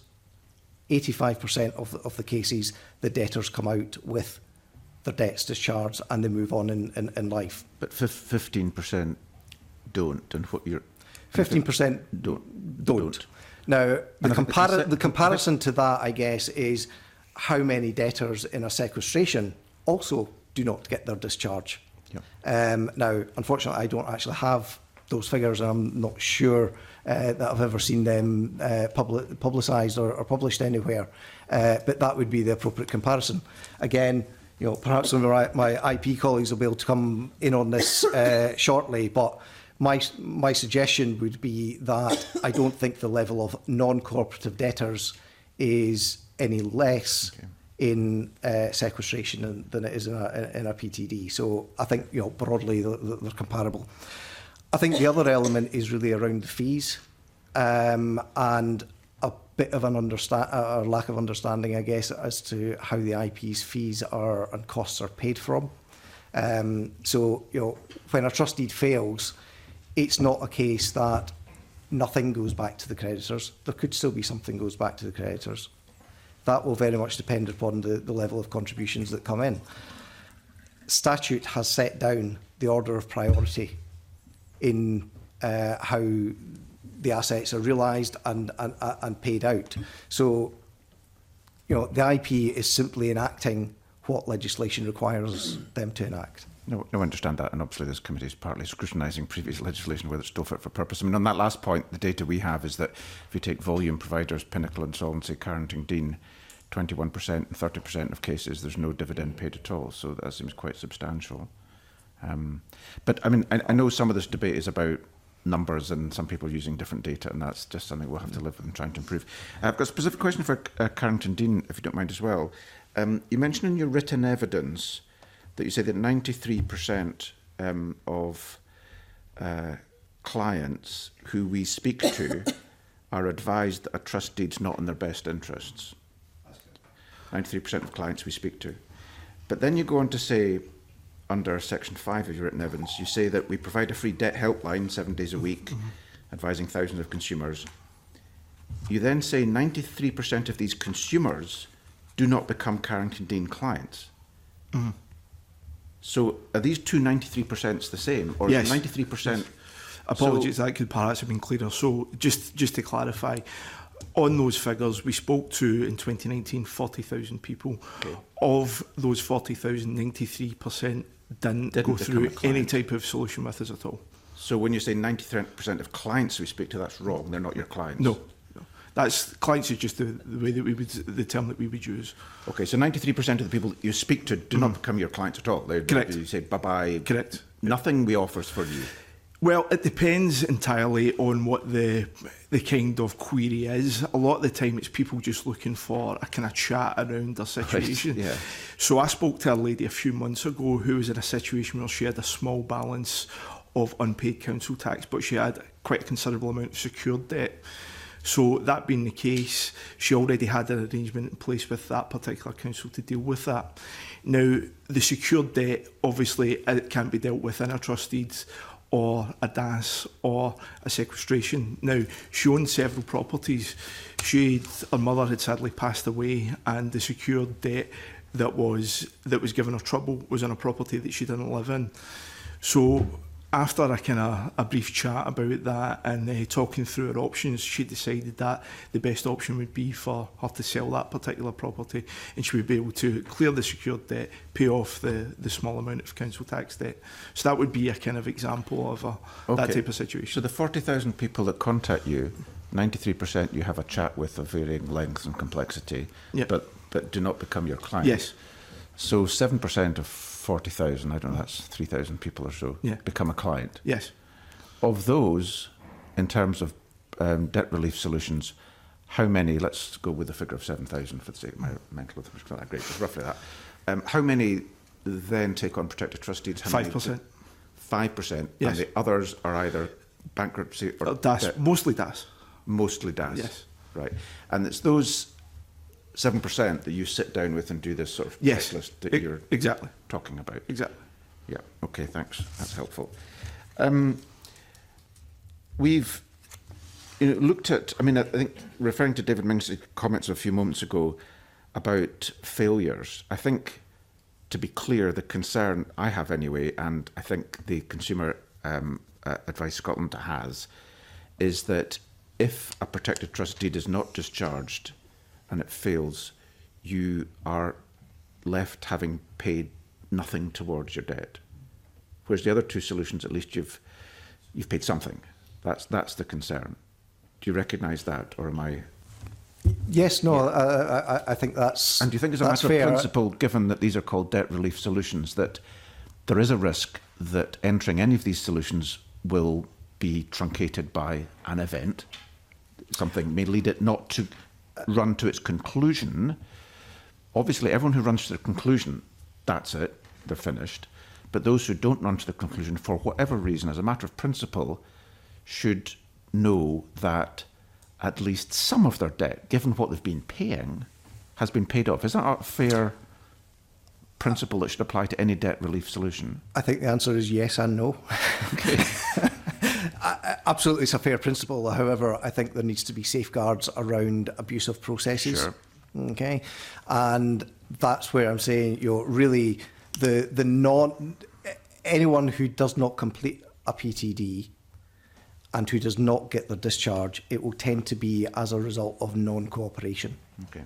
Okay, and therefore, I think it's fair and reasonable in that balanced exercise between debtors' rights and creditors' rights, that there is an element of risk there, if you like, for the debtor, who, if they are willfully uncompliant and not prepared to adhere to the terms of their legally binding agreement, that there is a consequence for that. And I think that's a reasonable safeguard that legislation has put in place. Understood. I just wanted to reiterate that point again as an IP in practice. And when David was speaking earlier, the vast majority of the debtors that I have dealt with over the years have received their discharge from their debts. They have cooperated. The fact is, they have got towards the end of, or wherever it is, some life event has happened which has meant that they just genuinely cannot pay anything more into the trustee, and I, as the trustee, have given them their discharge.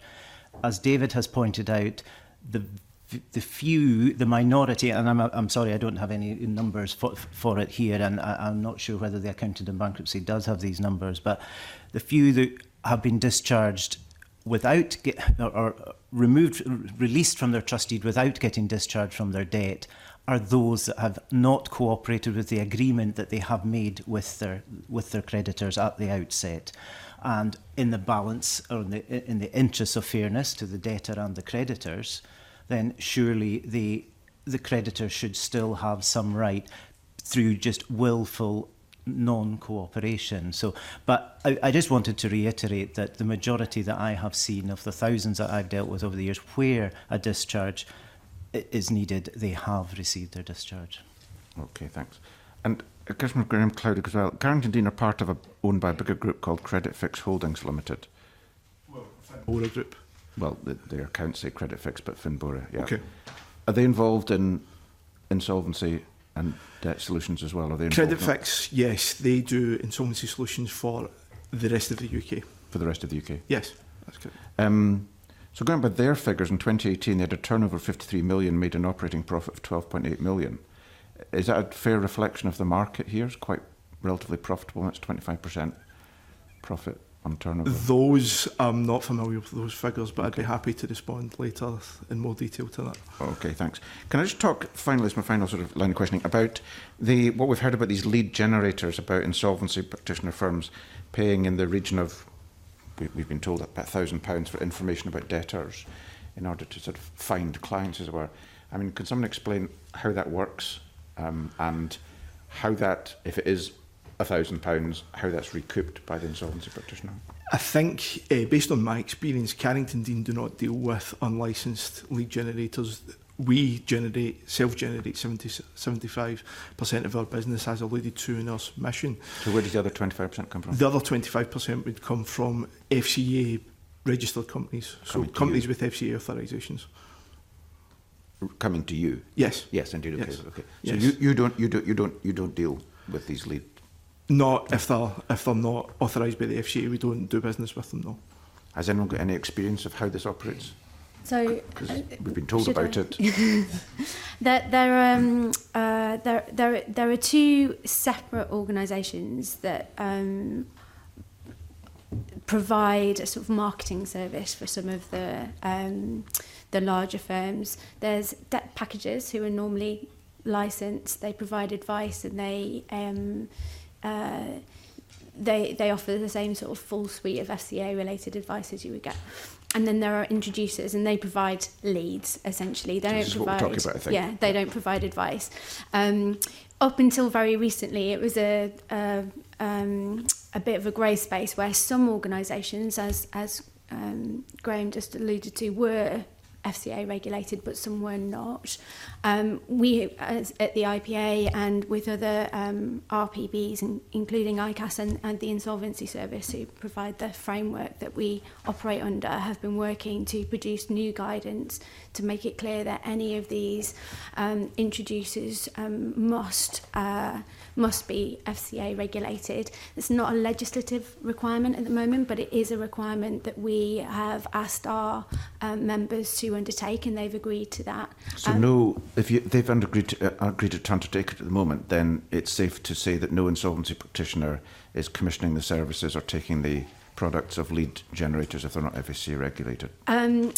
Of our IPs, there will be some who were closing down contracts, so there was a period, and it was only very recently that we were negotiating and introduced the new agreement, and in tandem with this Insolvency Service. The Insolvency Service have recently undertaken a review of the regulatory environment for insolvency regulation and have yet to announce their proposals, and the expectation is that their proposals will include a requirement for that to be legislative. What we've done is acted in advance of that, and our members have agreed that they want to have an environment where the relevant protections are properly in place, and that's why they've adopted it early. Okay, thanks. Richard Lyle. I'm astounded. In the last couple of minutes, I've heard Mr Menzies suggesting that it's always Parliament's fault. So, well, if it is our fault, I think we've got to remedy it.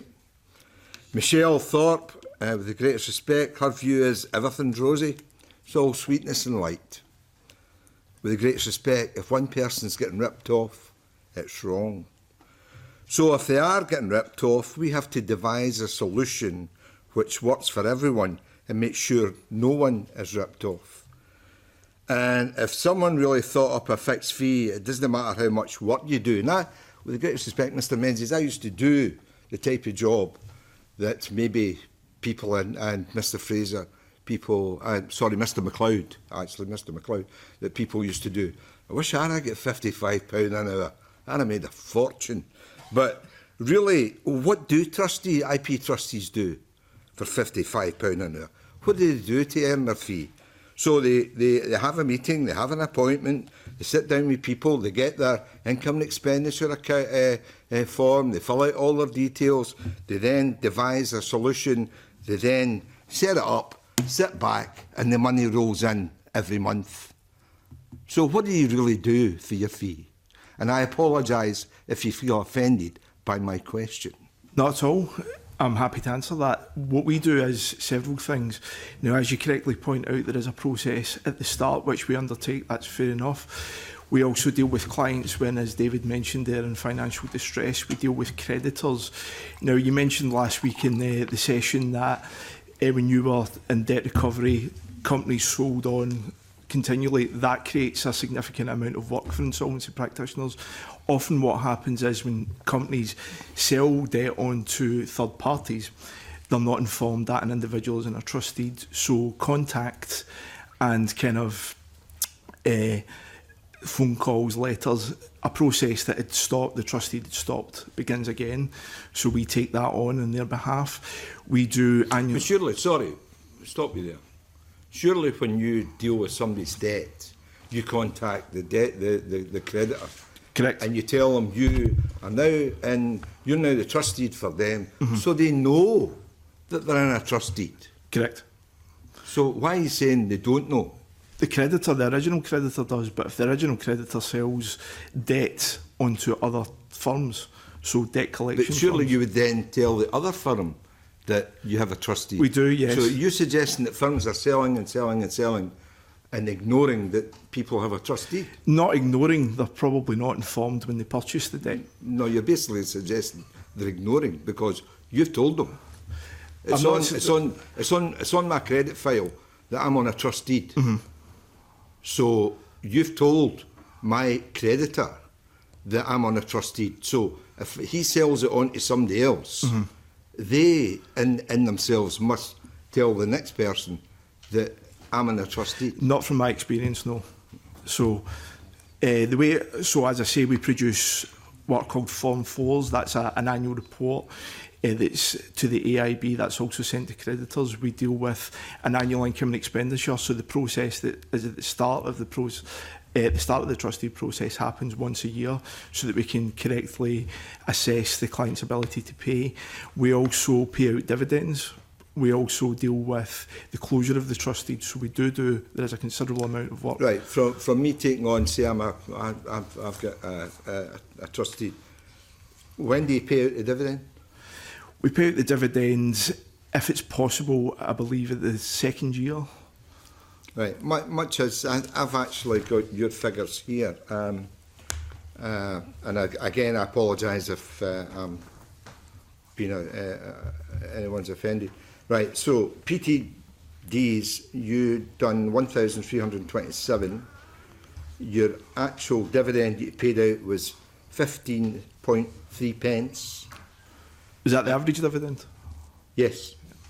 Number of cases where there was zero dividend out of 1,327 cases was 476, which is roughly 36%, where no one got any money, apart from you. But your admin costs increased by 25%, by 46% over the time. And the sad thing is, yeah, I have to say to you, you solved 70% of those cases, but 30% of those cases weren't solved, and 30% of those cases failed, which meant that 30% of the people that failed were no better off. Would you agree with that comment? I wouldn't agree with that, I'm afraid. Is this the AIB's annual report you're quoting from? Yeah, I think Richard Dennis alluded to it at last week's session. I would disagree with the way that they characterise our failure rates. The way that I would calculate our failure rates is roughly commensurate with theirs, about 14%. Now, you mentioned that... It's still 14%. It's still 14% of people are are no better off. Well, they're back to square one. Okay, not necessarily. The situation is that when we... Now, you mentioned cases where we didn't pay out a dividend. Now, as David mentioned and Michelle mentioned previously, as long as a debtor or a client is cooperating with us, we keep that case on the book. Now, if they're in a situation where they can't pay, then not only can we not pay creditors a dividend, we can't take fees. So those clients... You've already had your fee. Well, not necessarily. It depends where the client falls down. Yeah. Well, if I don't fail for 3 years... You've had your fee off me for 3 years. Nobody else has had in. You've had the fee. The creditors no had any money, but you've had your fee. Not necessarily. The situation is... So you send the creditor... Sorry to interrupt you. That's okay. I apologise. Do you send a fee every month? Right, you collect a payment every month. Correct. Correct. It's into your bank account from... customer number 18184.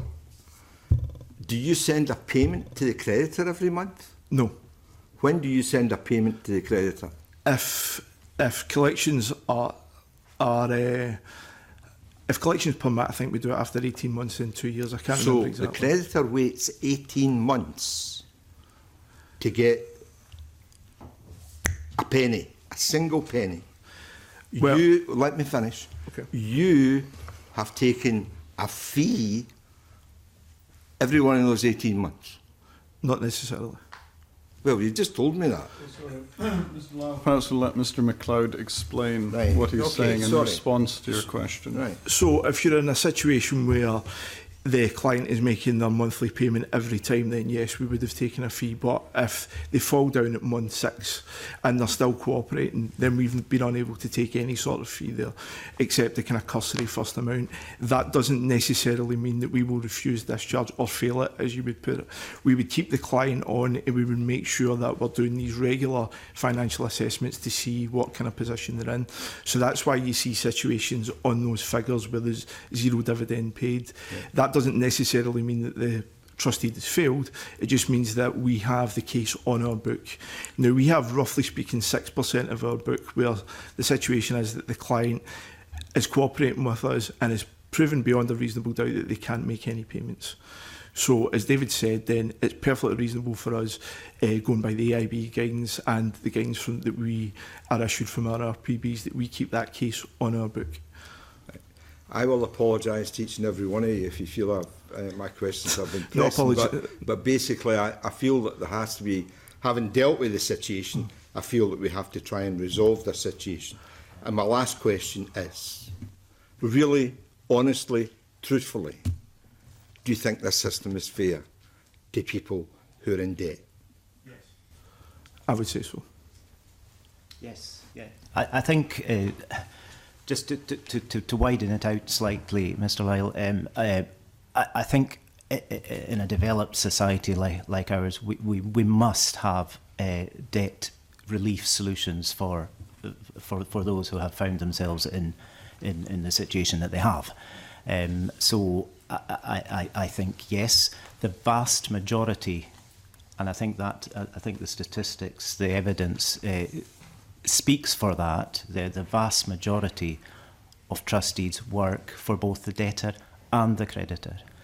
So I don't know if David or Michelle wants to add. Yeah, I mean, I think the answer is broadly yes. You know, can there be improvements? Could things be done slightly better? Could there be tweaks here and there? Absolutely. However, again, I would caution, in some way against that. You know, I think Karen Hurst earlier on, talked about a wider review of debt solutions in the landscape, and that's certainly something that I think ICAS first put out there, and it's certainly been in virtually all of our submissions to the committee in terms of DAS and CFT and everything else. So, PTDs do have a place. They do work for the vast majority of individuals. They do get their debt relief.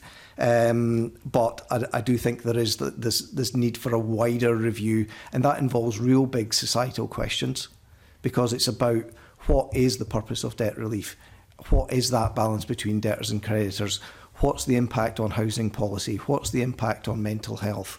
These are not debt issues, or they are debt issues, but they're not issues which are solely focused on debt, and that's why ICAS are certainly calling for that much wider review of the debt solutions landscape. Thank you. Convener. I was just.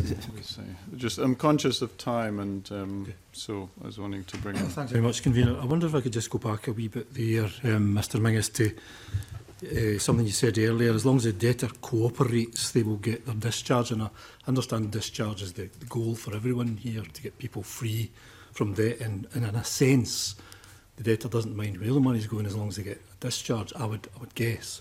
But you said as long as they cooperate, they'll get their discharge. Does cooperation mean continuing to pay in the arrangement, or continuing to engage? Continued engagement is fundamentally that question. If they are unable to continue in their contribution, then the AIB's guidance and the guidance from the RPBs is very, very clear on that that should not be a barrier to their discharge. So a person can be discharged from their debt as long as they cooperate, whatever that absolutely means. And that would be our absolute expectation. Still not be able to pay yes. any money back. And you also said something about willful non-compliance. What does that mean? Does that mean when a person can pay but isn't paying? What do you mean by? No, again, willful non-compliance, I guess, is around failure to continue to communicate, failure to provide appropriate information. It's not paying. It is just simply not engaging. I guess there could be circumstances where somebody hides assets or falsifies their income or expenditure or whatever. That should be less likely these days. But those sort of large transgressions, if you like, would I think be a reasonable safeguard to say in those circumstances, is it appropriate for the debtor to get their discharge or not? Okay, and my other question is to try and pin you down on something you said earlier about our colleagues from the credit unions, who I think you said misunderstood certain aspects of it. One of our colleagues, Karen, gave an example of where there seemed to be multiple additional payments and payment terms involved in a repayment plan for one of the credit union members. For example, she said that of £7,200 that was to be paid back, 6,000 was soaked up in costs, and there was about 12 additional categories of cost that seemed to come from somewhere, from nowhere perhaps. So is that process of seemingly inventing additional cost headings something that's provided for within the legislation, and can the industry just keep adding on fees as it sees appropriate? For example, there were things called there's courier charges, there was a bond charge, there was storage costs, there was all sorts of costs being applied here to add on to the debt. Is that really fair? Are you saying that that's a fair process to apply these? Again, I think the answer to that is perhaps yes and no on that as well. Again, there are certain costs which the IP is required required to incur by statute. So if you take the bond, for instance, that's a statutory requirement under the Insolvency Act that's there. So the IP has no ability to do with that. In terms of all the costs, those are all fully disclosed to creditors in the Form 3 proposal.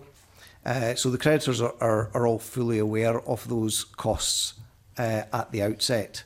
And as we've already heard, they obviously have the ability to object to the trustee where that's their view. Are all the costs fair and reasonable? I don't necessarily agree that they are all fair and reasonable. I would like to see a bit more challenge, I think, in some instances around some of that. But I would say, I guess, from the IPs that we regulate, we are not seeing those sorts of figures that you're talking about. So our monitors are not coming across those figures in the IPs that we regulate. So these are exceptions rather than a rule, you would say? It's also a bit of a legacy in that they used to be, in some quarters, an accretion of the additional disbursements that they're called in the legislation to be charged to an estate, and there was quite a significant degree of challenge brought to bear in some quarters. And partly because of that issue in England and Wales, a lot of the providers have now moved to a fully transparent fixed fee. And that's why we were recommending that there's consideration for that and a move away from the disbursements model. Because although monitors do check fair and reasonable, and the committees, when they're scrutinising the monitoring reports, really do look into it, you get to the margins of justifying fair and reasonable and it becomes very, very difficult.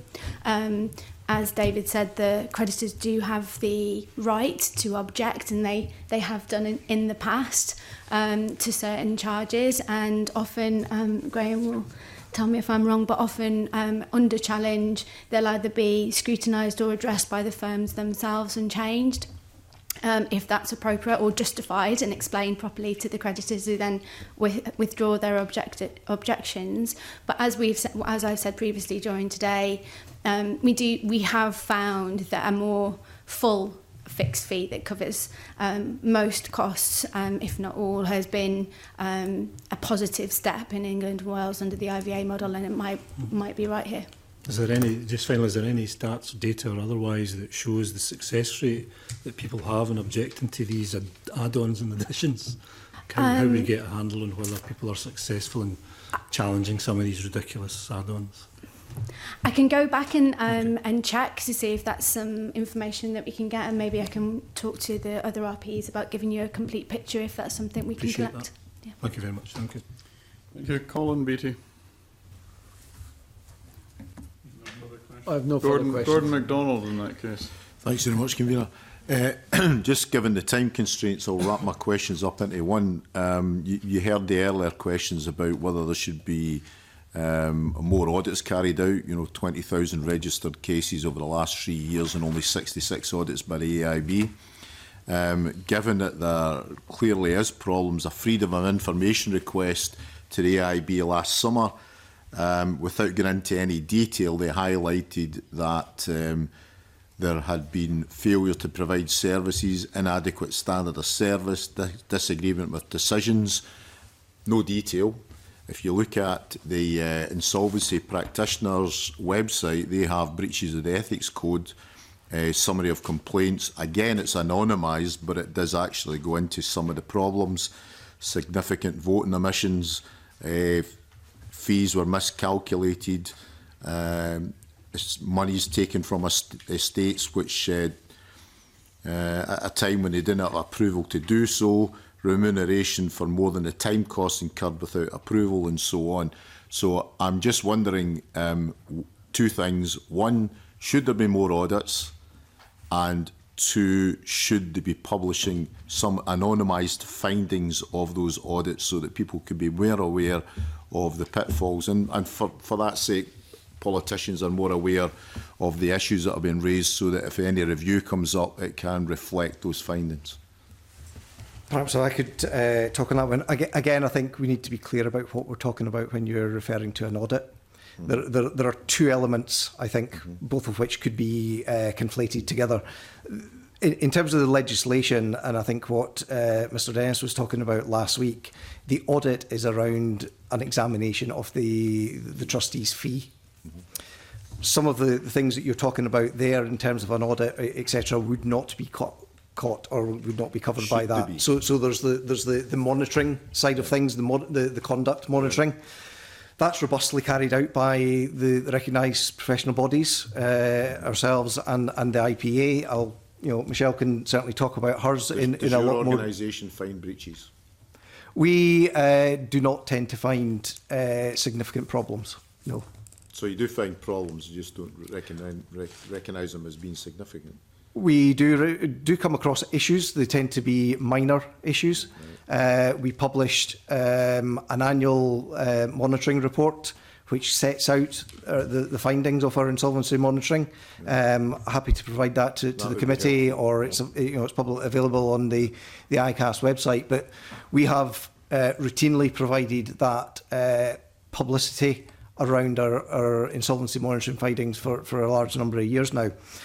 In terms of would it be beneficial for the AIB to carry out more audits? I think the question to that is, we're already talking about the high level of costs, that creditors are having to bear on this. The AIB charge 5% for every audit that they carry out. So there needs to be then that recognition that will just simply add to the costs of the trustee. I have to say their audit fee for bankruptcy is even worse at 17.5%. So when you're looking at the costs, the tax take, the amount going into public services is fairly substantial at 37.5% in terms of sequestration. So I think there's all of those. I did recognise some of your comments in relation to the IPA warnings that were issued, because I think you made reference to them last year. I also similarly went and had a look at their website. I don't think any of those actually relate to trustees. So they are generic in relation to the insolvency profession across the board. These are not specific to trustees. In fact, I don't think any of them relate to trustees from what we can see, but perhaps Michelle can clarify. There's, thank you. Just to confirm also that David's organisation's experience of monitoring visits, in that we are not seeing from our monitoring visits significant endemic and sanctionable issues. So sanctionable means that we are required to operate under something called the Common Sanctions Guidance. Yeah. So all the RPBs regulate in a sort of consistent way. And the issues that we're finding from IPs operating mainly in Scotland, because you have IPs who operate in Scotland but from England and vice versa sometimes, aren't at that sanctionable level, and often actually when challenged by our inspectors react very quickly to make redress. That doesn't mean to say that we aren't regulating in areas where we need to, and there are a small number. I can't talk about them in public forum, but perhaps might be able to find a way of anonymising information in written evidence where we have taken action when that's needed. In terms of transparency, there's transparency of sanctionable events, and they are published by name. So the IPs are named on the Insolvency Services website where there's a sanction being given. And then we also publish warnings, which are slightly, they're not sanctioned, so you don't incur a fine, but they're a warning about behaviour change, and they're the anonymised information that you're referring to. What are disciplinary consent orders, which you issued 20 in 2019 and 23 in 2018, albeit they're across the UK? Yeah, so the way that the regulatory system framework works is that at the first stage, the insolvency practitioner, when challenged by the committee and a case is found against them, they can agree to accept a penalty. And that's called a consent order, but it's a sanction that they have agreed, held up their hands to, accepted and carried forward, and that's published. If they don't accept the sanction by the committee, there's further stages in the process that you go through. So you can still be awarded the sanction, and it wouldn't be consensual. You would just be ordered by what is called a disciplinary committee to pay back a fine or possibly lose your licence if you've been very remiss in your duties. Okay, and just a very final point. The Insolvency Practitioners Association publishes some information.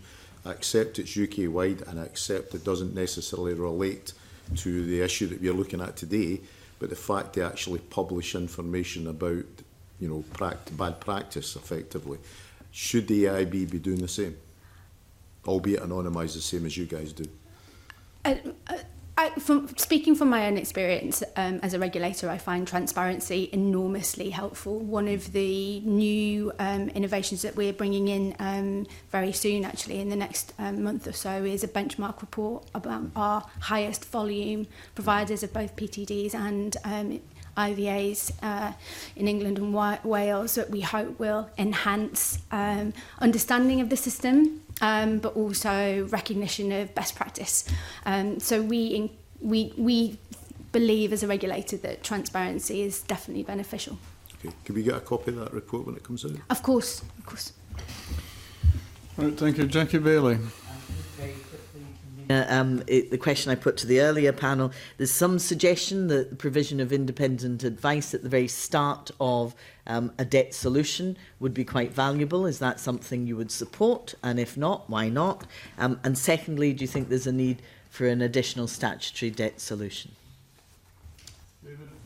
Yeah, happy to answer that. I mean, I think in terms of the relation to debt advice at the moment, I would actually say that exists just now in legislation and also within our legislative guidance notes.